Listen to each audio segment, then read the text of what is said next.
Yeah, that doesn't make it not fur. It's Pokemon. Get your head out of the gutter. It's not even... That's still furry. It's a fucking animal. It's safe for work. Alright, and we'll be using the voice channel for... I've seen the full image. I know it's not I know it's not safe for work. Posted them, child. I posted too fast. No. Why would I do that? Having deja vu.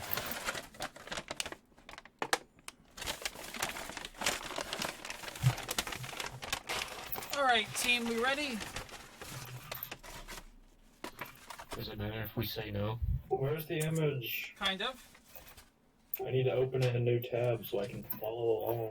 Hello? You put it in a group chat. I put it in a group chat that you're in. Stop making excuses. Yet another Sinaticus group chat. Kill yourself. So where are we?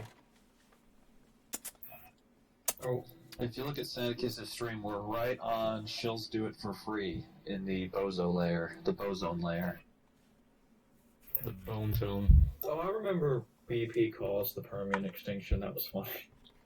BP caused the Well, we didn't black it, which must means that it has some merit to it. I forget what it was. Yeah, forget what it was, too. Maybe we should retroactively black that one. No, you can't do it. It's all coming back to me. I remember mattress firm concentrations. I do remember that I decided not to black Thevatat of Atlantis as the Demiurge, just because that idea is so epic it can't not be true. What? You better vote. You better vote. I'll vote. I'm just saying, are you guys... Sinaticus, how does Thevatat fit into your current theories about Atlantid? You want me to be honest? Well, I don't want you to lie. Okay, so. It doesn't. There's nothing else to say, it doesn't. See, because the whole idea of Thevatat was thought up by that fucking insane guy. He's not real. He doesn't appear in any document formally talking about Atlantis. You're not an insane guy, okay. Sinaticus. The Jews aren't real. What? But It was all a dream. They never were real. Blaren, I don't feel so good.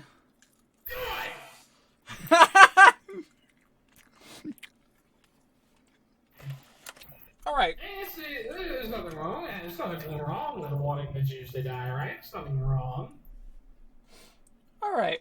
Alright. We're gonna attempt to make this the last episode. I'm skeptical. I don't think it's gonna happen. It's really not that much. I mean, comparatively, it gets really sparse after this. I mean... Oh, I forgot how dense they were. Well, it's really only dense on my layer. Once we get to Baphs and then Sinaticus's and then Bodhi's, it's like maybe like 5 or 7 per layer. It's really nothing. I meant the other one, the ones before. Well, right, mine and Baph layers are a little bit dense, but some of these will probably go by fast, considering we're close to the bottom, so a lot of them will be meme ones that we can just black flat out. I made those edits at the bottom. You're dead person. Alright. So the first... Oh, hold up, wait, I have to actually unmute Rhythm. And just like that, order was restored. Where was I? Alright.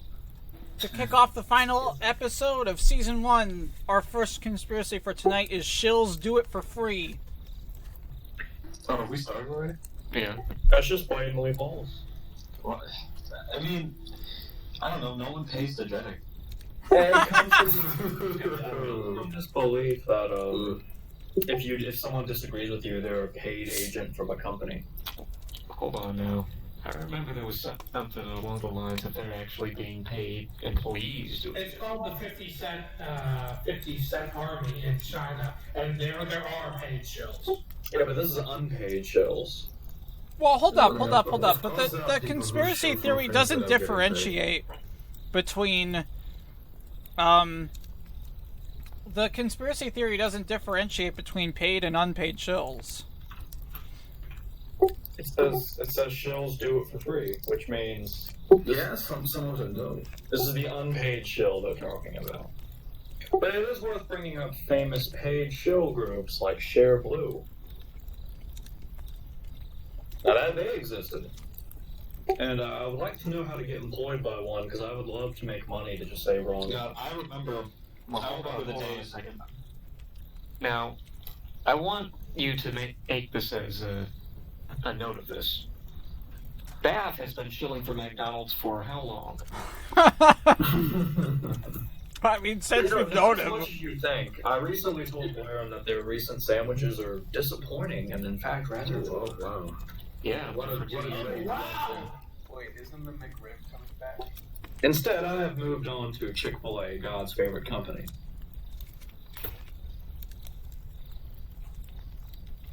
You could almost say it's God's chosen. This is not a paid sponsorship, although it should be.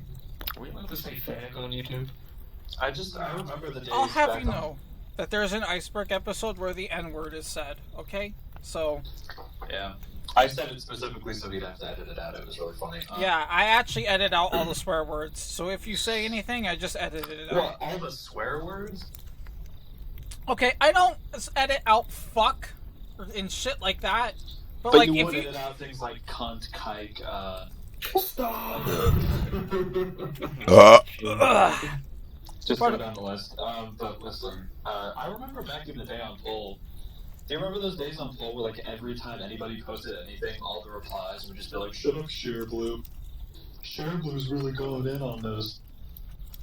It was just nonstop for like a full year of just everyone just like calling each other Share Blue. It was really funny. Share Blue Media still exists, and they own a website called MediaBiasFactCheck.com.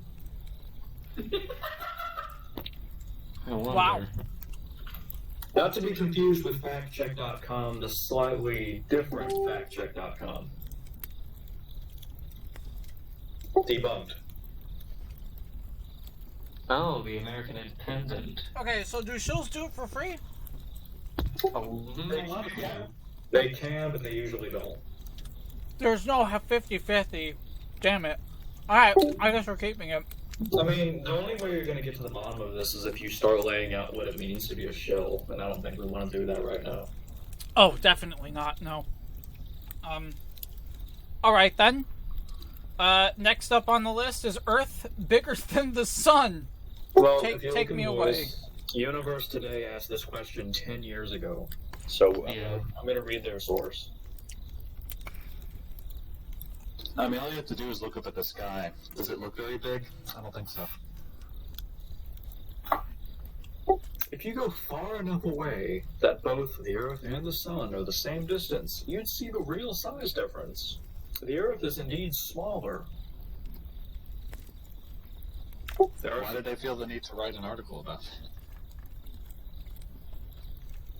Did you know the Sun is 99.86% of all, like, atomic mass in the solar system?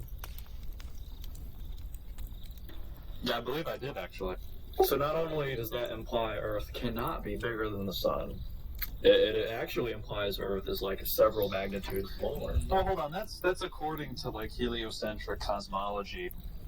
If according to, like, the flat Earth cosmology, the sun is like an orb that rotates over top of a flat plane. By that logic, it would have to be smaller than the flat Earth in order to rotate You over would top. fucking see it from everywhere. Are I you- never fucking understood that point. Are you suggesting the flat Earth is what's being hinted at here? No, yeah. I'm just saying that different forms of cosmology give different sizes to the heavenly bodies. Also, just because you have a larger mass doesn't necessarily mean you have to be bigger. Well, Boson, it says here that Mr. Sol was 864,000 miles in diameter. Now that is significantly larger than. And how do we know that? Have we been there? Have you been there, Baph? I don't think so. We do have machines that have circled the sun a time or two, yeah. Name one machine that circled the sun. Helios. That's Helios 1, yep. Now, let me see if Helios still exists. I don't think it does. It's been destroyed. It no longer exists. It never did. So Helios Alpha and Helios Beta, they circled the sun, they took some pictures of Mercury, and their missions lasted 10 years and 3 years respectively. They concluded that the sun was indeed a ball, and that it was hot, and that it was large. Beyond a shadow of a doubt. Alright, so we could just black this and go on. Now, it is important to know the Helios probes are still out there. We have to save them. Right. Just going to do us a favor and dream paleontology as new gnosis. Alright, I actually done the deep dive onto this, and it's very fucking crazy. So it has to do with the idea of precognitive dreams. Like dreams that tell the future. Alright. The article that I'm reading, well, I'll give you the source here for what I'm reading this off of. Oh, yeah, Judge Boy has it. It's basically the idea that because the dream that you have tells the future, that in the precognitive dream, you can see yourself investigating your dream in the future. Which creates this sort of stable time loop where whenever you, look into a dream that you had that tells the future, that act of you analyzing the dream is itself in the dream that you saw in the past. Are you following? Okay, well, that's simple, but Maybe? to what ends? Like, what's the deal with it? Well, it's just a concept. No, okay. Yeah. Well, what's the evidence for it? Well, the idea here is that the idea is that it's sort of a proof of, you existing four-dimensionally, all the moments of your life actually being coterminous. Because if you can, affect your past, from the quote-unquote future, that implies not only that the past still exists, but that the future also exists at any given moment because it can affect the past. It's sort of related to retrocausality, which is earlier on the iceberg. But retrocausality through dreaming, I guess. Sorry. It's just that I just read this star travel is alchemy. It's so goddamn stupid. Don't look ahead now, boy. Alright. Now, Boson, the next one actually tangentially connects to what you just said. Well, hold on. Are we keeping dream paleontology? I don't know. From what I know, we watch the fourth dimension pass. We don't really interact with it all that much. I guess it hinges on whether or not you believe in precognitive dreams, really, because if you don't think that your dreams can build the future, then the entire theory falls apart. Yeah, that's my grievance with it. Which I will say, there is some ground for that theory. One of my favorite examples is Niels Bohr. Niels Bohr was given his model of the atom in a dream. Yeah, I remember. You keep bringing this up. Yeah, and there's just the one Russian that created the periodic table. He was kind of the same thing. Yeah. So there's some. That doesn't really serve as evidence towards fucking precognition, to be quite honest. It just shows that. Well, the thing with dream precognition is that it's very based on circumstantial or what's the word? Anecdotal evidence. You can say I had a dream about this, and then it happened, which might very well be true, but that's really all we can do because we don't have the technology to fucking read people's dreams.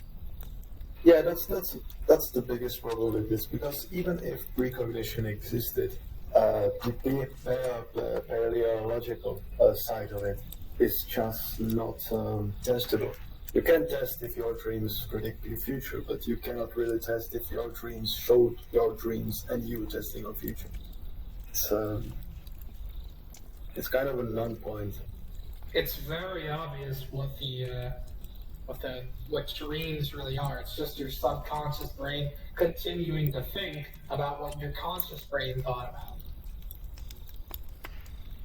No, not really. Yeah, really. We have brain scans of people sleeping where their cognitive functions continue. Well, I'll tell you what. We'll keep it for season 2. Interesting idea. Forced soul removal. There seems to be some tertiary stuff attached to it. A lot of Catholic stuff. I'd start by saying it's a bit of a misnomer. Because that implies the soul is not the entirety of yourself.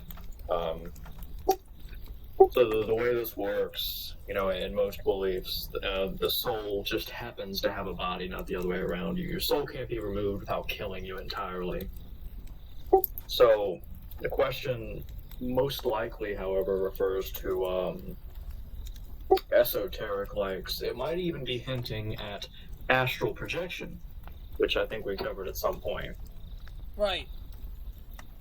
Did we black that? I don't think we did. We shouldn't, because that's a substantial amount of study.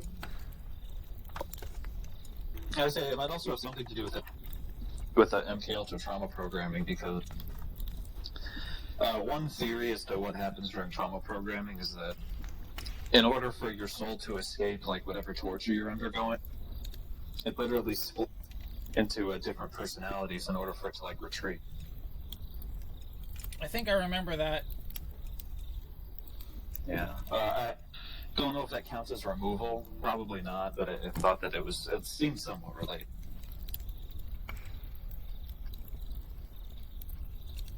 Someone suggested that it has some sort of, or rather they implied it has some sort of beneficial thing. Something like removing them from suffering in a way. Although there's also the idea that a body can move or act as an animal without the soul. Who keeps joining and moving? I don't know, I can't hear them because I'm on streamer mode. That's interesting.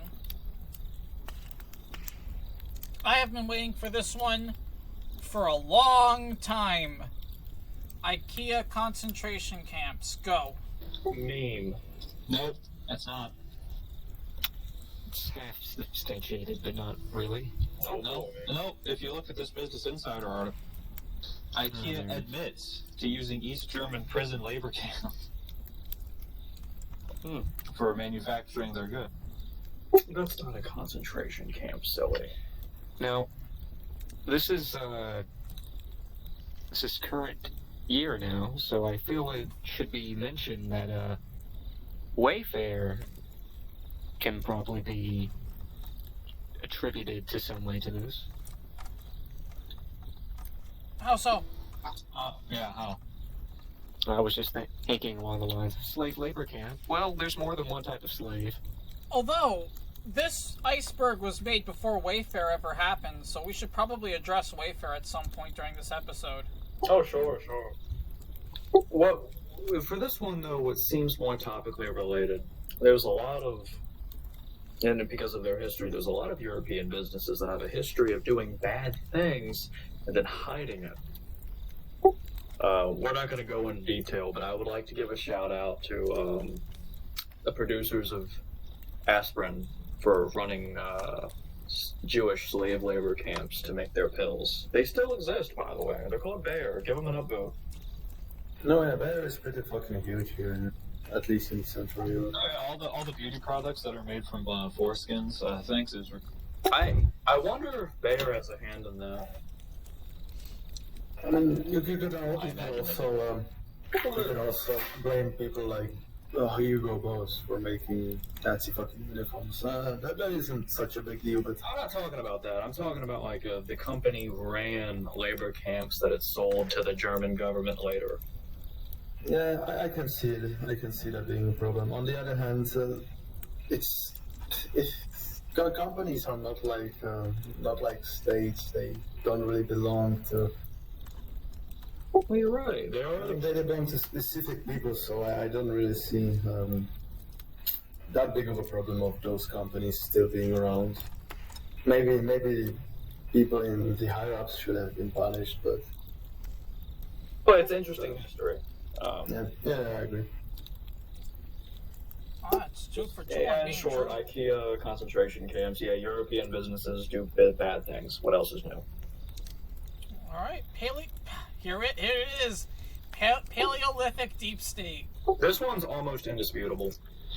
Is it? I mean, I think so. I mean, I certainly believe in it, though. I wish I had the image on hand, but it was partially satirical. It was the sort of the Kabbalah tree of life diagram thing or whatever. And it takes care to point out how the earliest shamans of humanity just went down the list, Canaanites, yada yada, they became Freemasons in America, Babylonian paradise.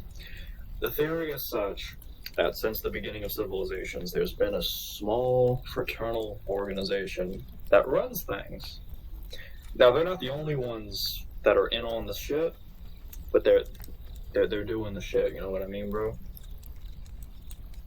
They're the ones primarily benefiting from it. Yeah, and it's not even that. I mean, there's significant evidence, Graham Hancock Göbekli Tepe or whatever, however you pronounce it, that like human advanced civilization is much older than most people believe. The idea that there could be a sort of cabal consisting from all the way back in the Paleolithic era is somewhat possible. Well, it's funny that you mentioned that. In Graham Hancock's book, Magician of the Gods, he speaks of a group called the Apkallu. And it seems as though this group is portrayed all around the world, civilizing the uncivilized individuals of mankind. So, they're the ones with the little purses, right? Yeah, they're the ones with the little purses. He identifies their leader as Onus or Oannes, or Osiris, as he's known in Egyptian. Most likely connected with Quetzalcoatl in North America.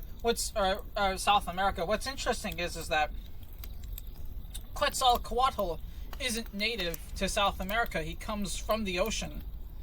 I don't know about that. On that, Hot Pants actually found the image for me in voice. It's an extremely large image. There's a lot of autism compressed there. But it shows you basically earliest intelligent orders kind of sprinkled down, and they're responsible for a lot of shit. And there's explanations off to the side. Oh, that. Now, a deep state does not necessarily have to control Earth's destiny. They just have to exist as a conscious body to influence things. I think it's a little American-centric that they're on the very bottom as like the modern beast, but whatever.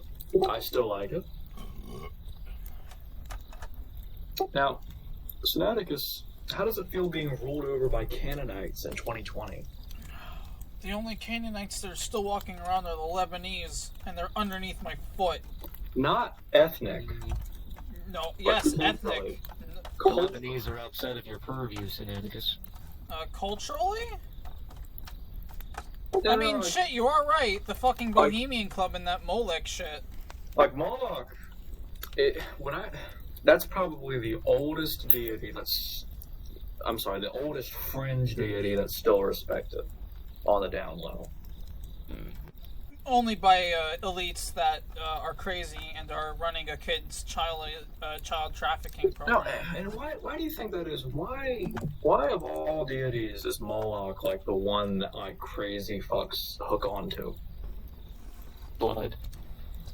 Promises of power, promises of youth especially. But part of the whole thing with the sacrificing children specifically is the idea of youth. I mean, these are people that likely are very rich and thus very old. They don't want to be old anymore. Mm-hmm. Through not only through like children's like adrenal glands that you can get adrenochrome from and get a high, but There's so many like occult practices that say, you know, through the blood of the children, the youth will pass on to you, and you will not age, shit like that. But that's the thing, right? And these people are desperate, and when they're that desperate and have that many resources, they could do pretty much anything. But there are so many faiths where the evil, well, not even necessarily evil, but there's a lot of faiths that have an entity that is promising of power in exchange for sacrifice and shit. Why a Canaanite god? Why is that one still relevant? Why not? Yeah. Well, one possibility, one posed by this very theory, is that it never stopped being relevant. Yeah, I mean, That it's not the idea that they just picked Moloch out of random to start worshiping at some point. It's that these are the same people that did worship Moloch, and that same group continued to worship him. Human history never breaking that chain. I mean, we read the idea that the Jews wiped out the Canaanites and thus Canaanite paganism died with it, but that's not objectively true. As a matter of fact, they continued to be a problem for the Israelites long into their history. It's entirely possible that a contingent of Molech worshippers continued throughout the centuries. Yeah. Given the political destabilization of the world ad infinitum throughout the centuries, they probably found it more advantageous to simply stay underground. I mean, you know, technically speaking, as a Jewish person, it is my divine command to wipe these people out. So it would be in their interest to stay underground. This whole topic is a video in itself, because when you start talking about like elites and deities and respect for ancient traditions, you could be on this for hours. But in short, the Paleolithic deep state is real in the sense that they kept some of their cultural quirks. There is a sizable number of like really important people that still think magic is real in some capacity. Fukushima gateways. It might be a gateway to hell, is what I'm getting. Well, is it talking about like the gateways up to the shrines that they have in Japan? I think it's talking about the Fukushima power plant. Yeah. Well, yeah, obviously. It's probably going to be the same shit as Chernobyl. Retard. Like, maybe it's connected to the power plant, but also the shrines, because that's what I think of when I think of Japanese gateway. Yeah, like there was some ancient fucking evil that caused the Fukushima to explode. Some shit like that. Well, it was an earthquake. No, of course it was an earthquake. And hydrogen storage. You know, they usually believe earthquakes were caused by some sort of kami. What? God. Or not really a god, more of like a nature spirit, I guess. Mm-hmm. Yeah, I wouldn't be. I say we shouldn't be stuck around this too long. It doesn't seem that there's too much about it. Boson, have you seen anything in the archive? About what? Of the Fukushima gateways? Not really. It seems very general, you know. I haven't seen any like footage or anything, or any of like here's an image of a demon escaping a portal in Fukushima. Like I've. Yeah, I wish I think had it's just that. referring to how much radiation is being leaked out, like more so. The most that I've seen is footage of like giant fish and shit at Fukushima, which I think is very real. But other than that, I haven't seen anything related to like hell gateways or anything. Damn.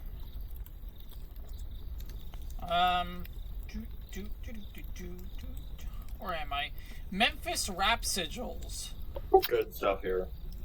This is quite a deep rabbit hole. There's some guy that's been shilling his podcast about it, actually. Mm-hmm. Yeah, but, Go ahead. Yes. You can go ahead, man.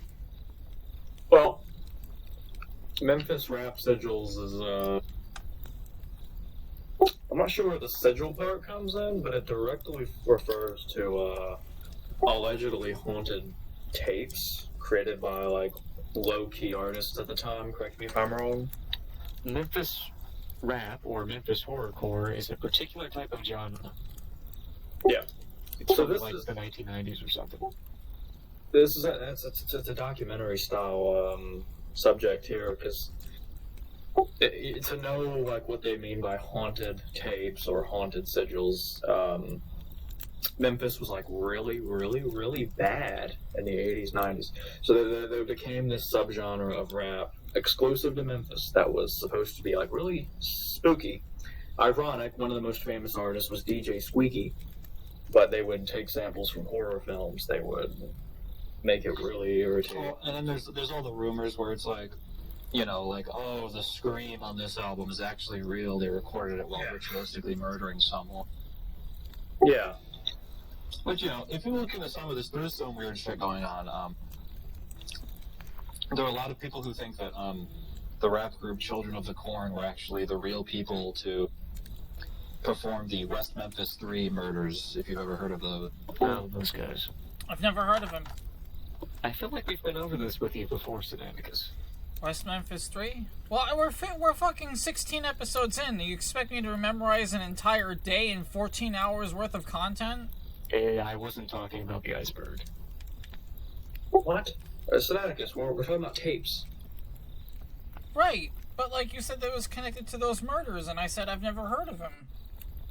Basically, in 1994, 3 young boys were ritualistically murdered in a cornfield in Memphis, Arkansas. And the theory purports that the 3 people called the West Memphis 3 that supposedly performed these murders are not the ones that actually did it. And the people that actually did it are this one Memphis rap group called Children of the Corn.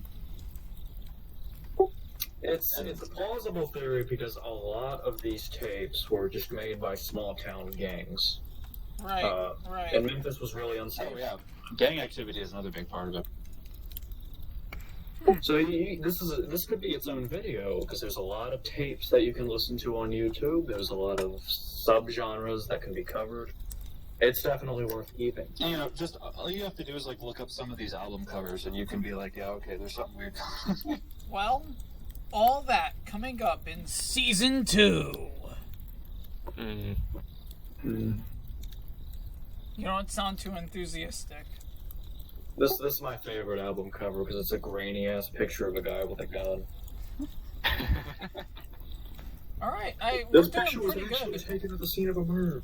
We're doing pretty good for not It probably was. Ochiosis. oikiosis. Well, it's a philosophical concept of something belonging to you or being of me. Basically, self-awareness, awareness in a philosophical setting. It's I something don't to really do with see what- stoicism. I'm not sure Yeah. where the conspiracy is on it. It's not really conspiracy material. Maybe in some metaphysical fucking sense with some schizo posting, but just by itself it's not interesting. And then there doesn't seem to be anything. I mean, it's an entire term, so I doubt you'll find anything. Alright then. 24-hour year. Is that a fucking time cube? No, it isn't actually. Oh, I actually looked into this. It has to do with simulation theory. Basically, the idea is that as more and more people are born, and they're like the population of Earth increases, it puts a strain on the processing power of the simulation. And in order to compensate for that, it's been slowly sort of speeding up the perception of time. But just the perception of it, right? So, like, apparently, and this is a very slow process, we've gotten to a point where the average 24-hour day, even though we perceive it as 24 hours, in real time it's actually only about 7. So the theory goes that if enough people are born, eventually we'll get to a point where an entire year can go by in real time in only 24 hours. Alright. That's a really interesting theory. But I'm pretty sure that's cope from people that are getting older and time goes by faster. I don't mean to dismiss it. I think this whole idea that, like, oh, time is only going faster because you're getting older, like, that's cope. Even, like, fucking 17-year-olds are like, oh my god, yeah, time is getting weirdly fast. Yeah, Yeah, because you have more experiences. It starts to happen in your like late teens, early 20s. Like, Because of your more fucking. So all it would take is to ask you, do you think time is going faster than it was before? And if he says yes, then the theory is proven. It was like a pop. It's like a pop sci, right? Like when you're 5 years old, like a year is a fifth of your life, but when you're 20, it's much smaller percentage wise. So you don't perceive it as greatly. Yeah, but that wouldn't make it go by faster. I think It's all retrospective. Literally, It's about perception. It's the qualia of those years. especially As you have more experiences, you just perceive every day to be faster than it actually is. that because too. you have more Because to compare it to. the older you get, the more repetitive and streamlined your life becomes. So it's easier to forget the days. Because when you're a kid, everything's new. I say you can actually even see that in, for instance, a single hour. I remember when I was really young, if I had a single hour before doing fucking tests or doing homework, that hour really felt a long time. But as I've grown older, you have much more of a concrete sense of what you can actually do with an hour. Yeah, And that's why that changes. it's definitely a cop out that time is relative. So this theory is blackable. I mean, according to you, but I don't think that that's true. I'm not going to let you tell me what and what I don't actually perceive, okay? Listen, buddy, you've been overruled. You don't have an authority over what I see and what I experience. I do actually. And this is the thing, is that I know that you both experience the same thing, but you're trying to cope with, like, this fucking retarded pseudoscience. It's fact. How is it pseudoscience to say that fucking people with more experience have more of a baseline to compare this shit? Psychology. It's fucky.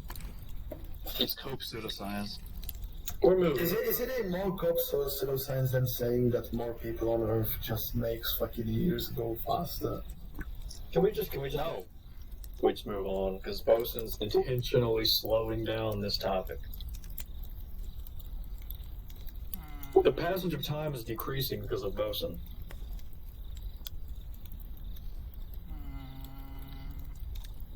Blacker!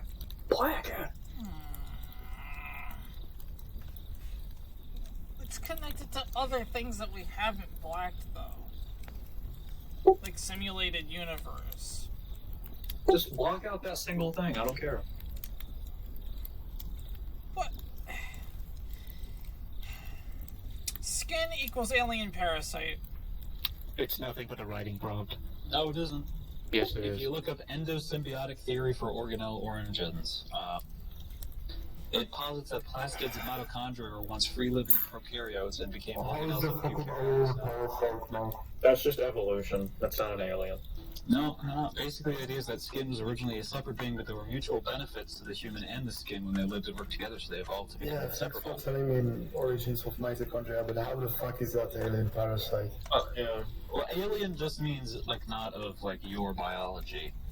Yeah, Well, it's- Boson's actually correct here. Alien does not mean from space. Yeah, I know, but the whole theory is this whole model is based on the idea of two biologically same systems just became a mother cell and a subcell, an organelle. The problem is that this primordial cell that started to symbiotically live with mitochondria was itself something akin to mitochondria. It was itself a fucking biological system. It's not like it was a completely different biological system that somehow got into it. There was never a point in which humans didn't have skin. Can you prove that? Can you prove that they didn't? Yeah. Show me a skinless human. Basically, the origin of life is different microbiological organisms forming into a Riddle me single this. No, Why I is don't- it that we find ancient man without any skin? Huh? Oh, That's a good point. All the fossils that we found, I don't care what happened. What are those mummies? I don't care what happened a billion years ago. Show me a person today without skin. That was after skin. That was after skin. Duh. Okay, well, what is this argument, Baph? I don't care about a billion years ago. Show me a human without skin. Show me a human cell without mitochondria. You're talking about the construction of it, like how can it be alien or parasitic if we're literally just that? You could argue that mitochondria are parasitic like a trillion years ago, but not anymore. Exactly. It was once parasitic, but we formed a symbiotic balance, and it became a part of our physiology, just like mitochondria. Then they're not parasites, are they? Yes, but they were originally. That's what I mean. Like it's like saying red blood cells are parasites because they used to be. What? Well, if mitochondria was a parasite, it wouldn't really evolve beyond that point. The whole thing is that mitochondria could form a symbiotic relationship. Parasitism is just another form of symbiosis, Enigma. There's more than one form of symbiosis. Doesn't necessarily mean that parasitism is one or all symbiosis. Yeah, I think those two concepts are distinct. I mean, parasite doesn't give you any form of advantage. Now, Symbiosis however, means that. Yeah, sorry. Yeah, talk, Judge. there is a possibility of a parasite instantly, well, not instantly, but jumping to a different type of symbiosis, even without. Fuck, I can't remember the word. Never mind then. But it can still jump from one type of symbiosis to another, even through evolution. Well, and also, wouldn't the cell that swallowed, quote unquote, this mitochondria be the parasite? Since the whole point is that mitochondria just gives energy to you, and your cells give it sustenance. Well, maybe that's just it. Perhaps rather than the skin grafting itself onto us, maybe the skin was a larger organism that swallowed us. I fucking hate the mitochondrial theory. Why? Because it's true. Why? I mean, It's baseless. what? Mitochondria has its own DNA. There's only one way for that to happen. See, I know it would get him. Let's hop off this one. I'm gonna keep that. Still don't like it. I'm gonna keep that. Boson did a very good job defending it. I mean, look, red blood cells don't have fucking mitochondria. That's one. You ask to provide cells that don't have fucking mitochondria. It's not needed. We only keep it where we find it advantageous. I don't really see much. Yeah, you can find organisms without any skin, just not human. Alright. Keep it. Fucking. What? Next. 90% of books are written by one author. Like, the most compelling thing I found for this is sort of a future history thing where if we don't take proper precautions, somewhere like 10,000 years in the future, it will seem to future archaeologists that all of human literature is written by one person. But I don't think that's really feasible. Other than that, there's no other explanation for that. I think it's more of a philosophical kind of schizo approach. I don't think it's literal. I think what it's saying is the out of all the books in circulation, which are obviously made by like millions of people, and there are billions of books, it's like most of the population is only familiar with a famous handful. You know, probably less than 20 or 30 books. Well, you know, like you got your Bible, you got the Harry Potter franchise, you got a few obscure novellas, you got maybe one or two hobby books that you know about. And if you want to take that to its logical extreme, okay, well, these books are in the public conscious because one person made it so. Well, that's I not expect true. to The see po- that, but it looks like Sinaticus already blacked it, so it's... I mean, yeah, it's not interesting, but it's more of a philosophical thing than a. I don't know why I wrote it as a statement of fact Like you go into a library. yeah. Every time I go into a library, I'm like, how much of these have literally never been touched? Look, I mean, the sentence can't it be read in the sense that 90% of books are written by one author as opposed to co-authored? Like, No. yeah, that was wrong. Dumbass. Okay, fuck you, but I'm pretty sure it's right. Alright, go ahead and PVC that one. Let's move on. Alright, eggless travel. We've been looking forward to this one. I hope you all prepared.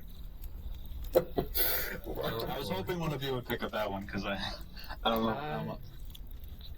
I'm half. I think it's related to an ARG, but other than that, I'm not sure. It's sort of. It's related to Ong's hat. Apparently, that's some sort of conspiracy theory in and of itself. You know what's weird? If I look up eggless travel, I get 4 results for the Denver airport, and they don't even contain the word egg. What? So Maybe is this that's like- what it's pointing back to. Yeah, it's pointing at the. I see 4 separate articles from different publishers about Denver airport, but they do not contain the word egg. So I think this is like a fucking. It's not eggs you're after. It's supposed to throw you back to the Denver airport. Don't forget about the Denver airport. Hold on. The urban legend or alternative history states the facility. This is just. Oh, god damn it. This is a collaborative fiction. There's even a plot for it. And you can't Google eggless travel because you just get recipes for cakes without egg. Alright. Oh, it is an art, Boson. And it's named after a town in New Jersey. Quick interruption. Make sure you smash that like button and click the bell. Don't forget to leave cocaine in Connecticut. Mel's Hole Revisited. Well, Mel's Hole is that one guy who called into like the radio show with who Bob was hit in his yard or something. Yeah. I'm not sure about the revisited part. I can't. Well, I can only take it that it's a demand to revisit Mel's Hole, so tell us what Mel's Holes is. Well, there's a short documentary about Mount Hall in 2017, so maybe Right. a revisitation of the theory.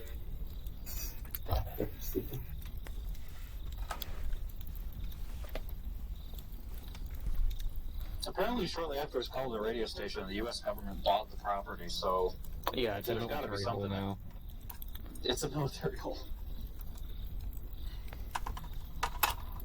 That's where they're keeping Harvey Weinstein.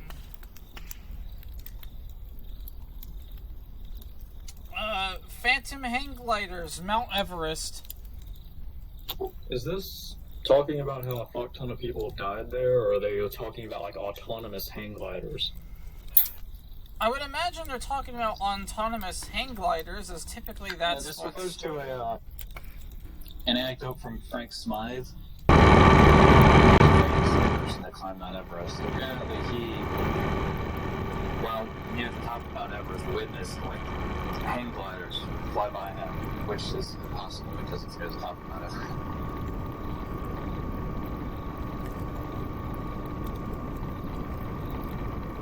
That just sounds like altitude sickness. Yeah. Yeah, that was it. Do you have any ideas to when it occurs, at what time during the video? Video. Video? What? No, that's not. Sinaticus, that doesn't even look like Mount Everest. Hey, this guy is... It's titled Phantom Hang Glider. You mean this fucking shit, Jesus. Hey, by the way, There's a random hang glider and he doesn't show up again. that podcast you were talking about earlier, they've already done this series. They've already covered this iceberg. Why are we continuing? One podcast. Dead rabbits or something like that? Dead Rabbit Radio. They've done 133 episodes on this iceberg. Fucking cares? Yeah, honestly, he's not even that funny. He did this 2 years ago. Name one funny person in this group chat. Blair. No, I was gonna say Fearless. Fearless is not okay. Sinaticus, I'm putting this on pause. You're gonna have to edit this out. Fearless is not fucking funny, Dad.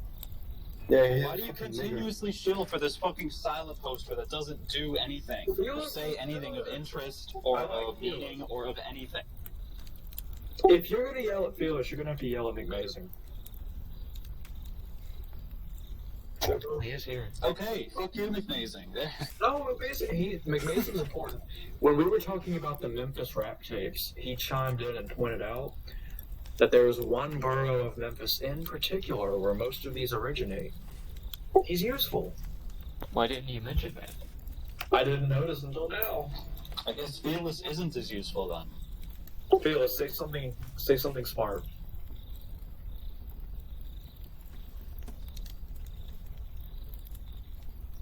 Guess he's AFK.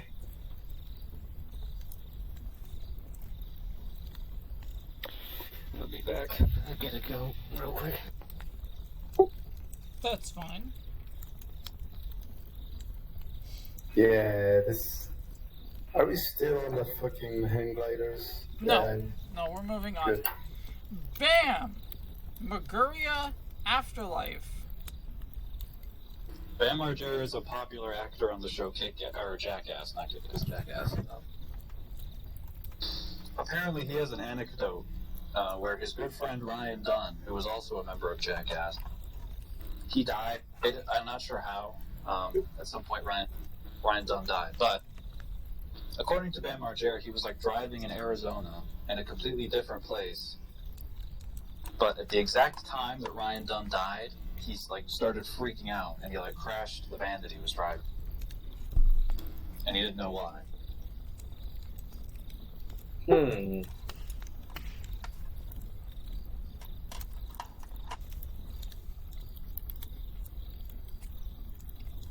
There's also some stuff on X about blood rituals, but I think that's just me.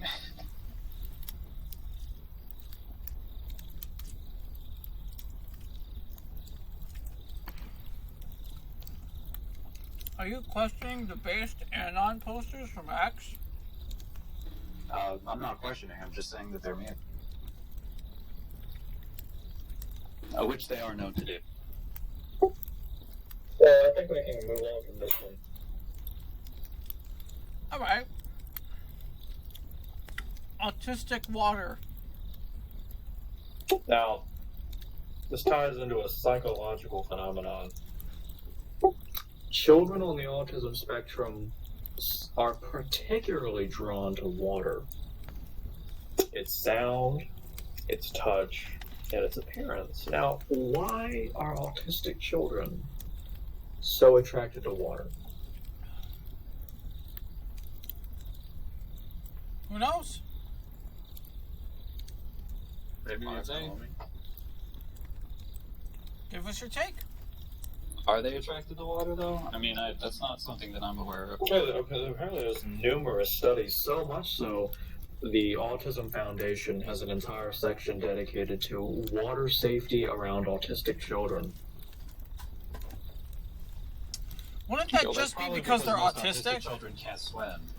No, it refers to how they're like, they have like this impulsive urge to like be near water.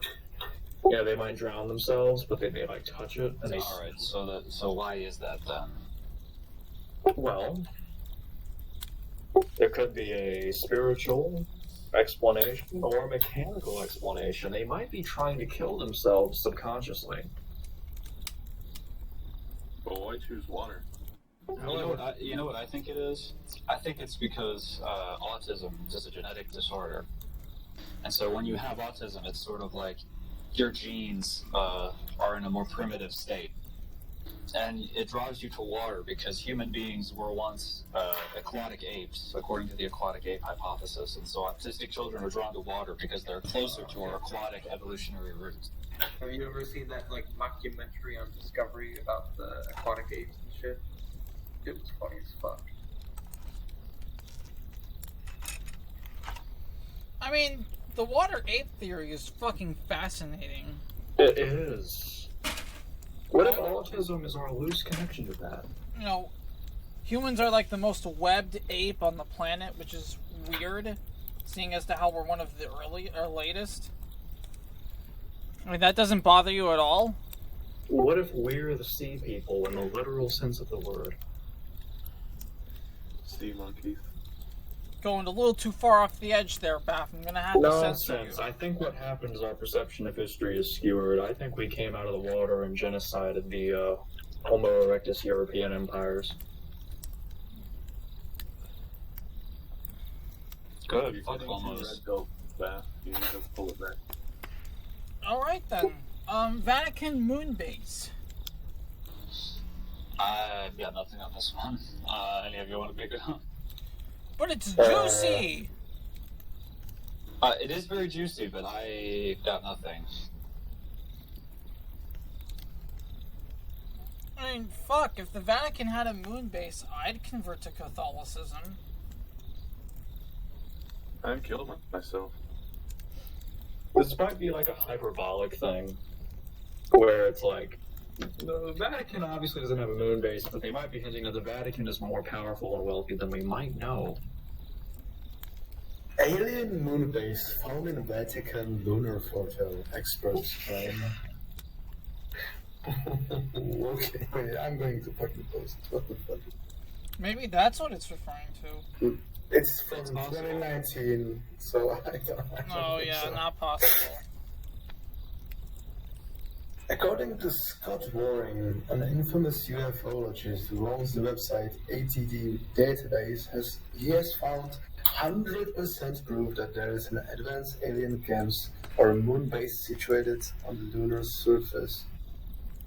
But, oh, I found some interesting alien structures on Earth's moon in photos from Vatican telescope. What the? Vatican telescope? Can we see images of this? Do you have any on file or something? It doesn't. I clicked doesn't- on the link, yeah.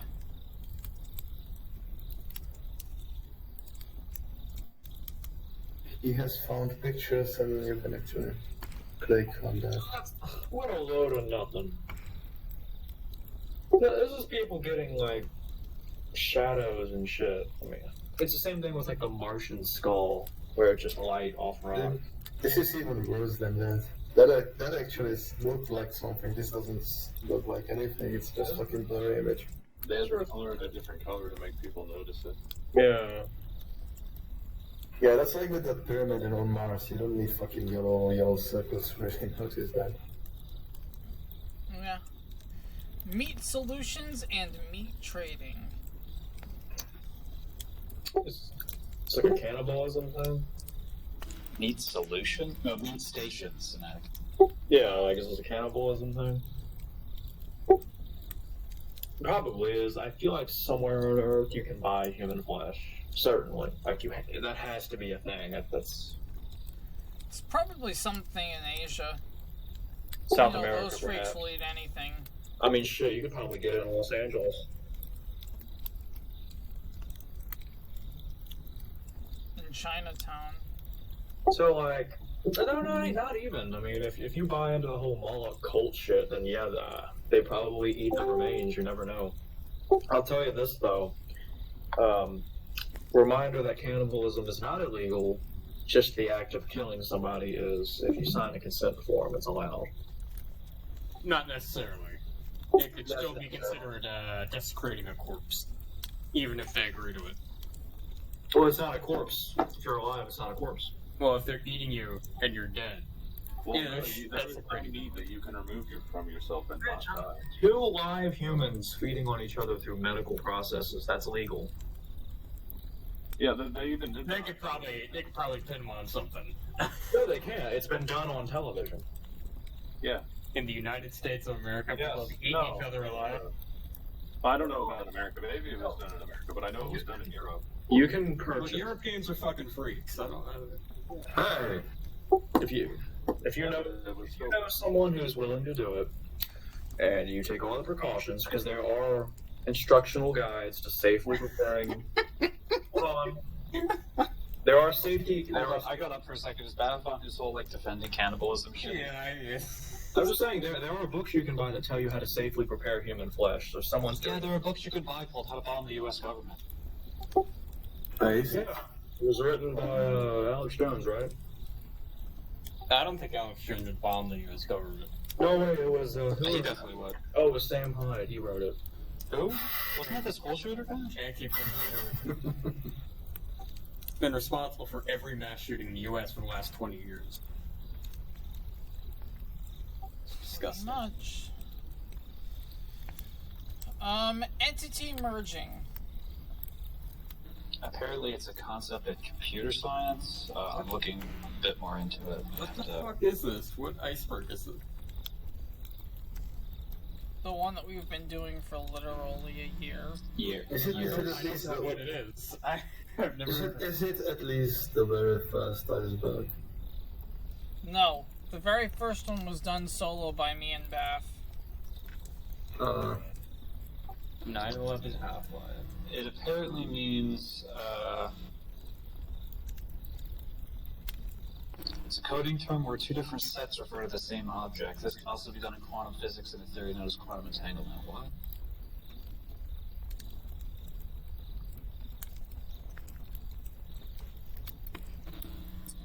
Sag, you know a little bit about coding, don't you? What is this? Coding? I mean, I know some coding. I wouldn't know. Like, you know, I'm not an expert. Why? Well, it says entity merging is a coding term, so like... Nothing I've ever heard of. Yeah, I better say, this sounds like Jenkins' territory, only he ain't saying anything. Oh, he's typing. He's typing. Wait, what are we asking Jenkins about? Time to deafen. You fucking son of a bitch. What were you going to ask Jenkins? What entity merging is.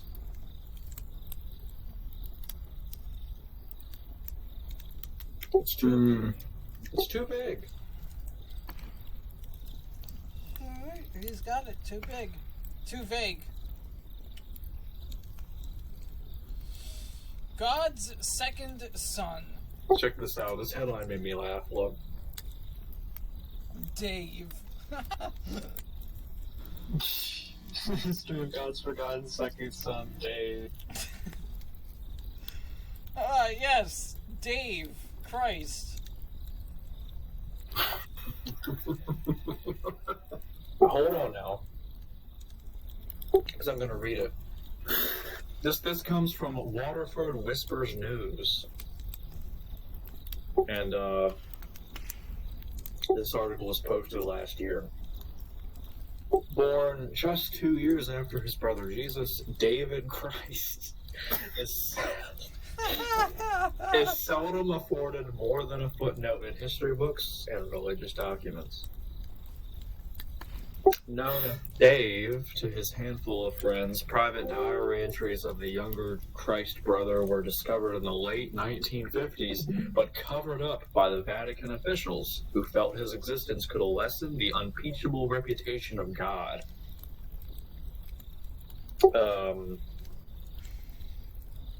It's literally just an unsubstantiated diary of Dave Christ. Hold on. Is this theory talking about, Ikazuchi? No! No, not the David, but the theory on the iceberg. Do you think it's talking about Izaguchi? What, the Japanese LARPer? Yeah, Jesus' identical twin Ikazuchi was crucified and Jesus fled to this village where he had children and lived a peaceful life in Japan. That's coming up next, though. Oh, is it? Jesus died in Japan. Oh, okay, so that's a different thing. So then we'll... Talking about how Jesus had a second... Well, I guess Jesus had a twin that he killed in the womb. What? So, if I may interrupt here, God does indeed have a second son in the Bible. It's Jesus. His first son is Adam. How? Isn't Adam born from clay? No, I'm pretty sure it's Dave Christ.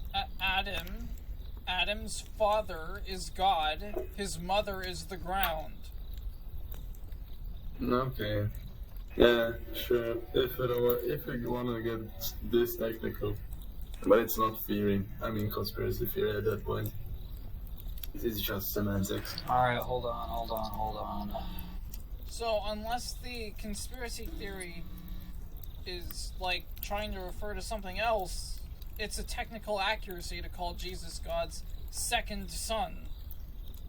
Yeah, but do you want to really leave it there if it's not conspiracy theory at that point? No. I think it has something to do with this Jesus had a twin that he killed in the womb or some shit. I'm waiting for Boson to give us information on that. I'm trying. Because that sounds like fucking insanity. The X archive search function is so fucked, like I can't.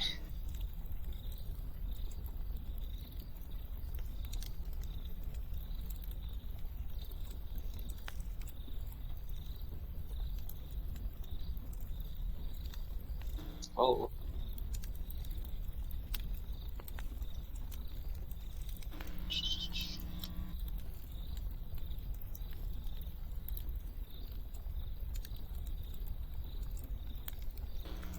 Yeah, I don't have much. Yeah, I don't know. I don't know anything on that. I can't find anything specific.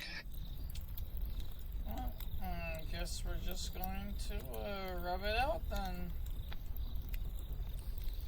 Google Translate South 32. What? No, that's a different row. You don't. What about homunculus recipes Oh, and fuck, Rocky my Gold? bad. My bad. Homunculus recipes. Isn't that...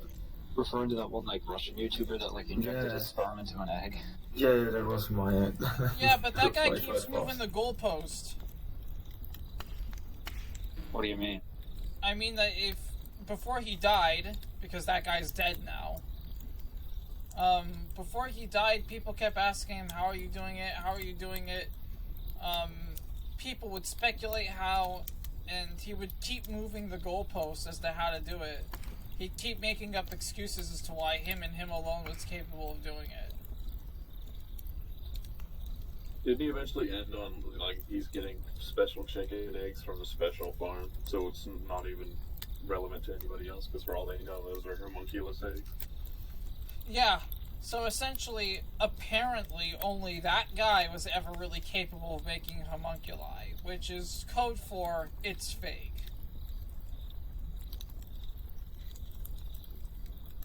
I mean, that guy is fake, but from what I've looked at, it just seems like homunculus recipes is a pretty general term to refer to any number of, like, alchemical manuscripts that gave instructions on how to make a homunculus. I mean, that's true. Have any of them worked?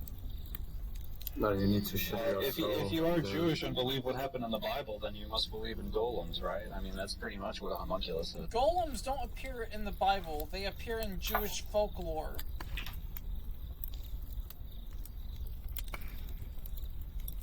Pretty sure it's somewhere in the Bible. I think if you looked it up, it'd probably be somewhere in that. Well, I encourage you to find it, and I will Can totally take that back. Can golems be even defined as homunculi? Technically, no. Homunculi are like genetically human, but like deformed monsters made with alchemy. And Because golems are not even living. Yeah, golems aren't even alive. They don't have a heartbeat or anything. They need to put that fucking the scrolls inside of its head hole, whatever the fuck. There's pretty extensive mythology about dragon golems, but Although Jewish mysticism does say that Adam started life off as a golem first and then a human. yeah, I can see that. Which, you know, cool. Not sure what it really changes, but cool.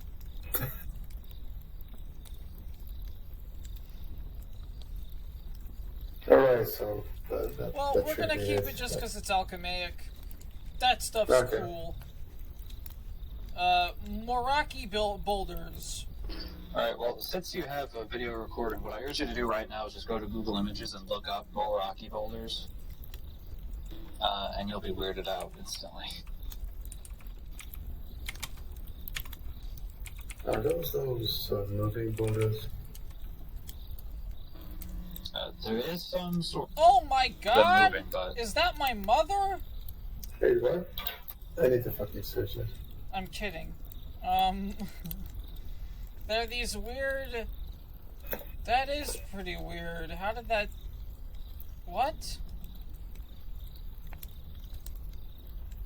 Oh, now apparently the place where they were discovered has some archaeological shit going on with it.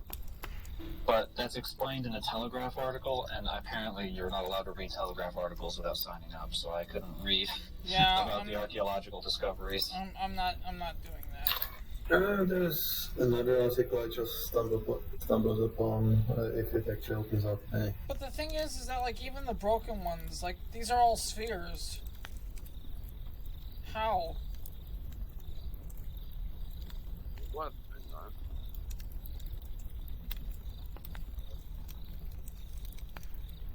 It seemed... What the fuck? Scientists have often wondered why these hardened masses of carbonate formed around dead organisms, with round shape and sharp boundaries with the surrounding material, typical in marine mud and muskstone. Here, there's an article about it, but never actually even heard about Otago Daily Times, but hey, something.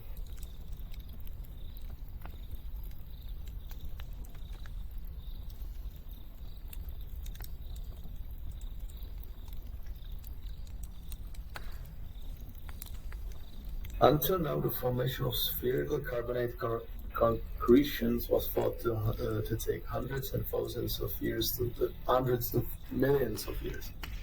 However, our results show that concrete grow at a very fast rate over several months, several years. So it seems to be some kind of deposition that happens at dead organisms, like some kind of weird calcification. But that's about the most I could find. According to the Telegraph article, there are people that dispute this, but again, I can't read it because it's behind a paywall, so I can't present any evidence. Well, that's cool, so we'll keep it. And I'll now, look more into this. This looks really cool. And now we're on to Google Translate South 32. Alright, Boson, what do you got? Alright, so I'm sure all of you remember back in the day, I forget exactly when, but probably around like 2015, 2016, there was a huge craze on X about Google Translate. Where if you typed in like random characters into Google Translate and translated it from like Maori or whatever, it would come up with these odd phrases. And, you know, people tried this with a lot of things, and they're like, oh, you know, it's predicting the future, there's some weird shit going on with it, yada, yada, yada, yada, yada. There was one lead that people found that was very odd. So this is an image. It's a bit small, but if you look at it, it's a bunch of random letters translated from Mongolian, and on the other side it translated to satana.com. What? Now, when you go to satana.com, it's a weird page which is just sort of a bunch of random nonsense with the phrase South 32 pasted over it over and over again. Now, if you Google South 32, or if you YouTube search South 32, and I'm not sure if this is the case anymore, but back in the day, I remember back in the day, South 32 fucking terrified me, because if you, like, Google it, all the search results are extremely skeevy, if that makes any sense. Do you understand what I'm trying to say when I say that? Like, all the websites look odd, and there'd be these weird, like, WebMs of people talking about it. Like, if you try Googling South 32 now and see, yeah, you might just get a bunch of shitty YouTube channels talking about it. A bunch of images about like a building company or something? Do you think that was inserted by Google itself to, like, randomly test search queries, Boson? What do you mean? Well, because, like, if you enter, like, a random fucking string of numbers and you get, like, a very coherent, very specific return, do you think that's an intentional programming thing? I don't know why where is the ninth planet, where is it, would get you satana.com. That's what you find. And a lot of these South 32 related websites, which apparently there were a shit ton of them. Like, if they did this thing where there's like South 32 says China virus. South 32 says China virus. China must pay US And dollars. apparently, some of these websites, all of them have random number strings that are images that change daily. At least they did back in the day. Wow. And they'll have weird like addresses sometimes. People think it's related to maybe some kind of drug trade. But Sinaticus, I urge you, be careful about it because there might be viruses or something. But Google South32 or YouTube search South32 and you will find some weird shit. Wow, Iceberg. Yeah, my McAfee is broke it out when I searched Satana.com. I think for the first episode of season 2, one of y'all needs to stream, and we're gonna watch you go down the South 32 route. Well, Some of these are actually. Sinaticus is already streaming, but we can't see his browser window. Oh, Man, immortality. Yeah, but this looks like an interesting thing to go down to. Yeah, back in I remember before my Discord account got banned. I was in a server that was investigating the Google Translate shit, and their biggest leads were mostly related to South32. Like the South32 channel on that Discord server was the most active. interesting. Are you sure it's not in reference So to I this looked up 2000s? immortality. So fucking ain't funny. Are you sure it's not in reference to this 2000s? Maybe try without the space. And again, this was years ago, so. Are No, you sure it it's is- not in it reference is- to this 2016 film? I'm pretty sure Sinaticus when you actually search. Apparently, the director of the film is involved. People believe that the film is just a front because it's not like good, and you know a lot of the. And again, if it were just to promote a film, having like coordinates and random number strings and all these websites seem a bit odd. People think that the film might be money laundering or some kind of front activity for whatever is actually going on. And it looks like Google may have taken a hint and scrubbed some of the weirder results because maybe if you go to like the later pages, like the 10th or 20th pages, you'll find some weirder shit. If you Sinaticus, if you just search for Satana.com, it is South32 without space, and there's a fucking 2-minute video with text-to-speech inside of it. It's Yeah, well, Google has done a complete. You might have to try a different search engine.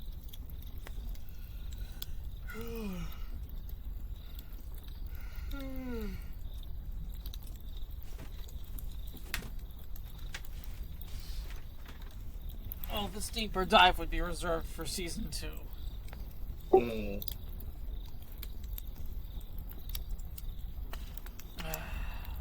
I guess we'll have no choice but to move on to the next one, which is GTA related. nothing outside your vision. No, the next one is nothing outside your vision exists. Yeah, that's related to every video game. Hey, you can't prove that it doesn't unless you like set up a system, in which case, yeah, it would spawn in. Obviously, if you have more people near you, the render distance is greater. Okay, but that's stupid. It's just simulated reality shit. And it refers to like early GTA games where if you turn around like really fast, you can see the cars bounce a little bit because they only spawn in when you turn around to look at them. It's hilarious. I mean, every video game does it to this day. It just saves frames. Yeah. Let's know what you think. Okay. Alright, so God's- you gotta talk about the next one. Perhaps the next two. God's ego death. This one actually is a bit interesting. Again, it's more of a theological concept than a conspiracy theory, but basically what ego death refers to is, and I've tried really hard to understand what ego death is, because apparently there's like a million definitions about it. It's one of those terms that just everyone talks about, but no one really says anything. From what I understand, the phrase ego death refers to a transition of your perception. It's a loss of a singular identity. It's where your perception of yourself as a singular entity stops, and you start to perceive reality completely differently from a more universal perspective, is what I understand. And so the theory purports that the reason that we can't perceive God is because we are, in fact, God, post-ego death, meaning that God once existed, but had an ego death in which he ceased to perceive things from a singular. He ceased to have a singular identity, which would mean that he now has a universal identity, aka all of us, being a part of his, being a part of God's post-ego death universal identity. I'm probably explaining that poorly, but I hope you can get the gist of what I mean when I say that. I get the gist of what you mean, and I think the problem here is that we all seem to long and want to know that God exists. You'd think that something within God's innate subconscious would reawaken from that.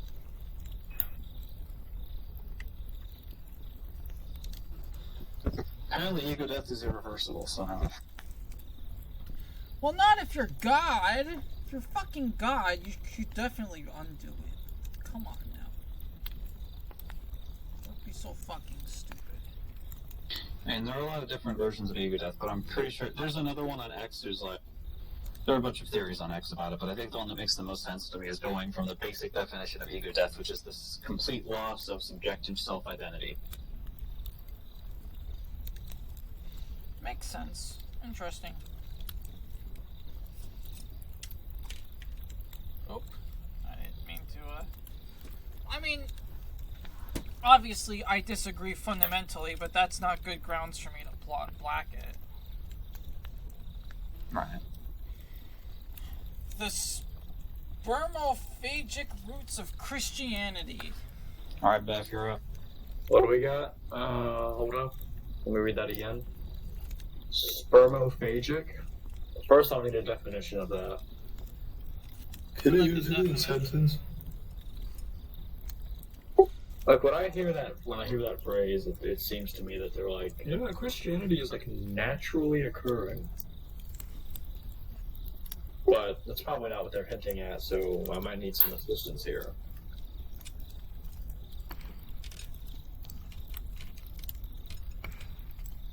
Let's see what we can find.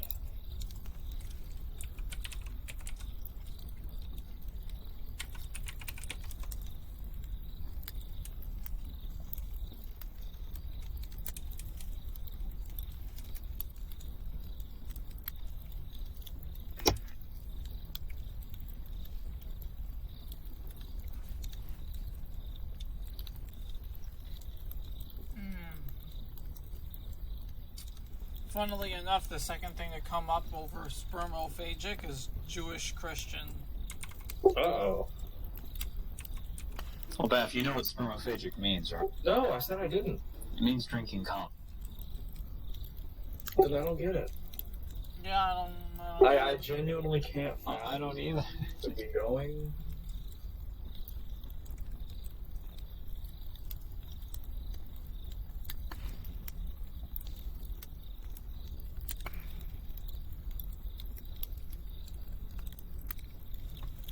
Let me see if I can find anything.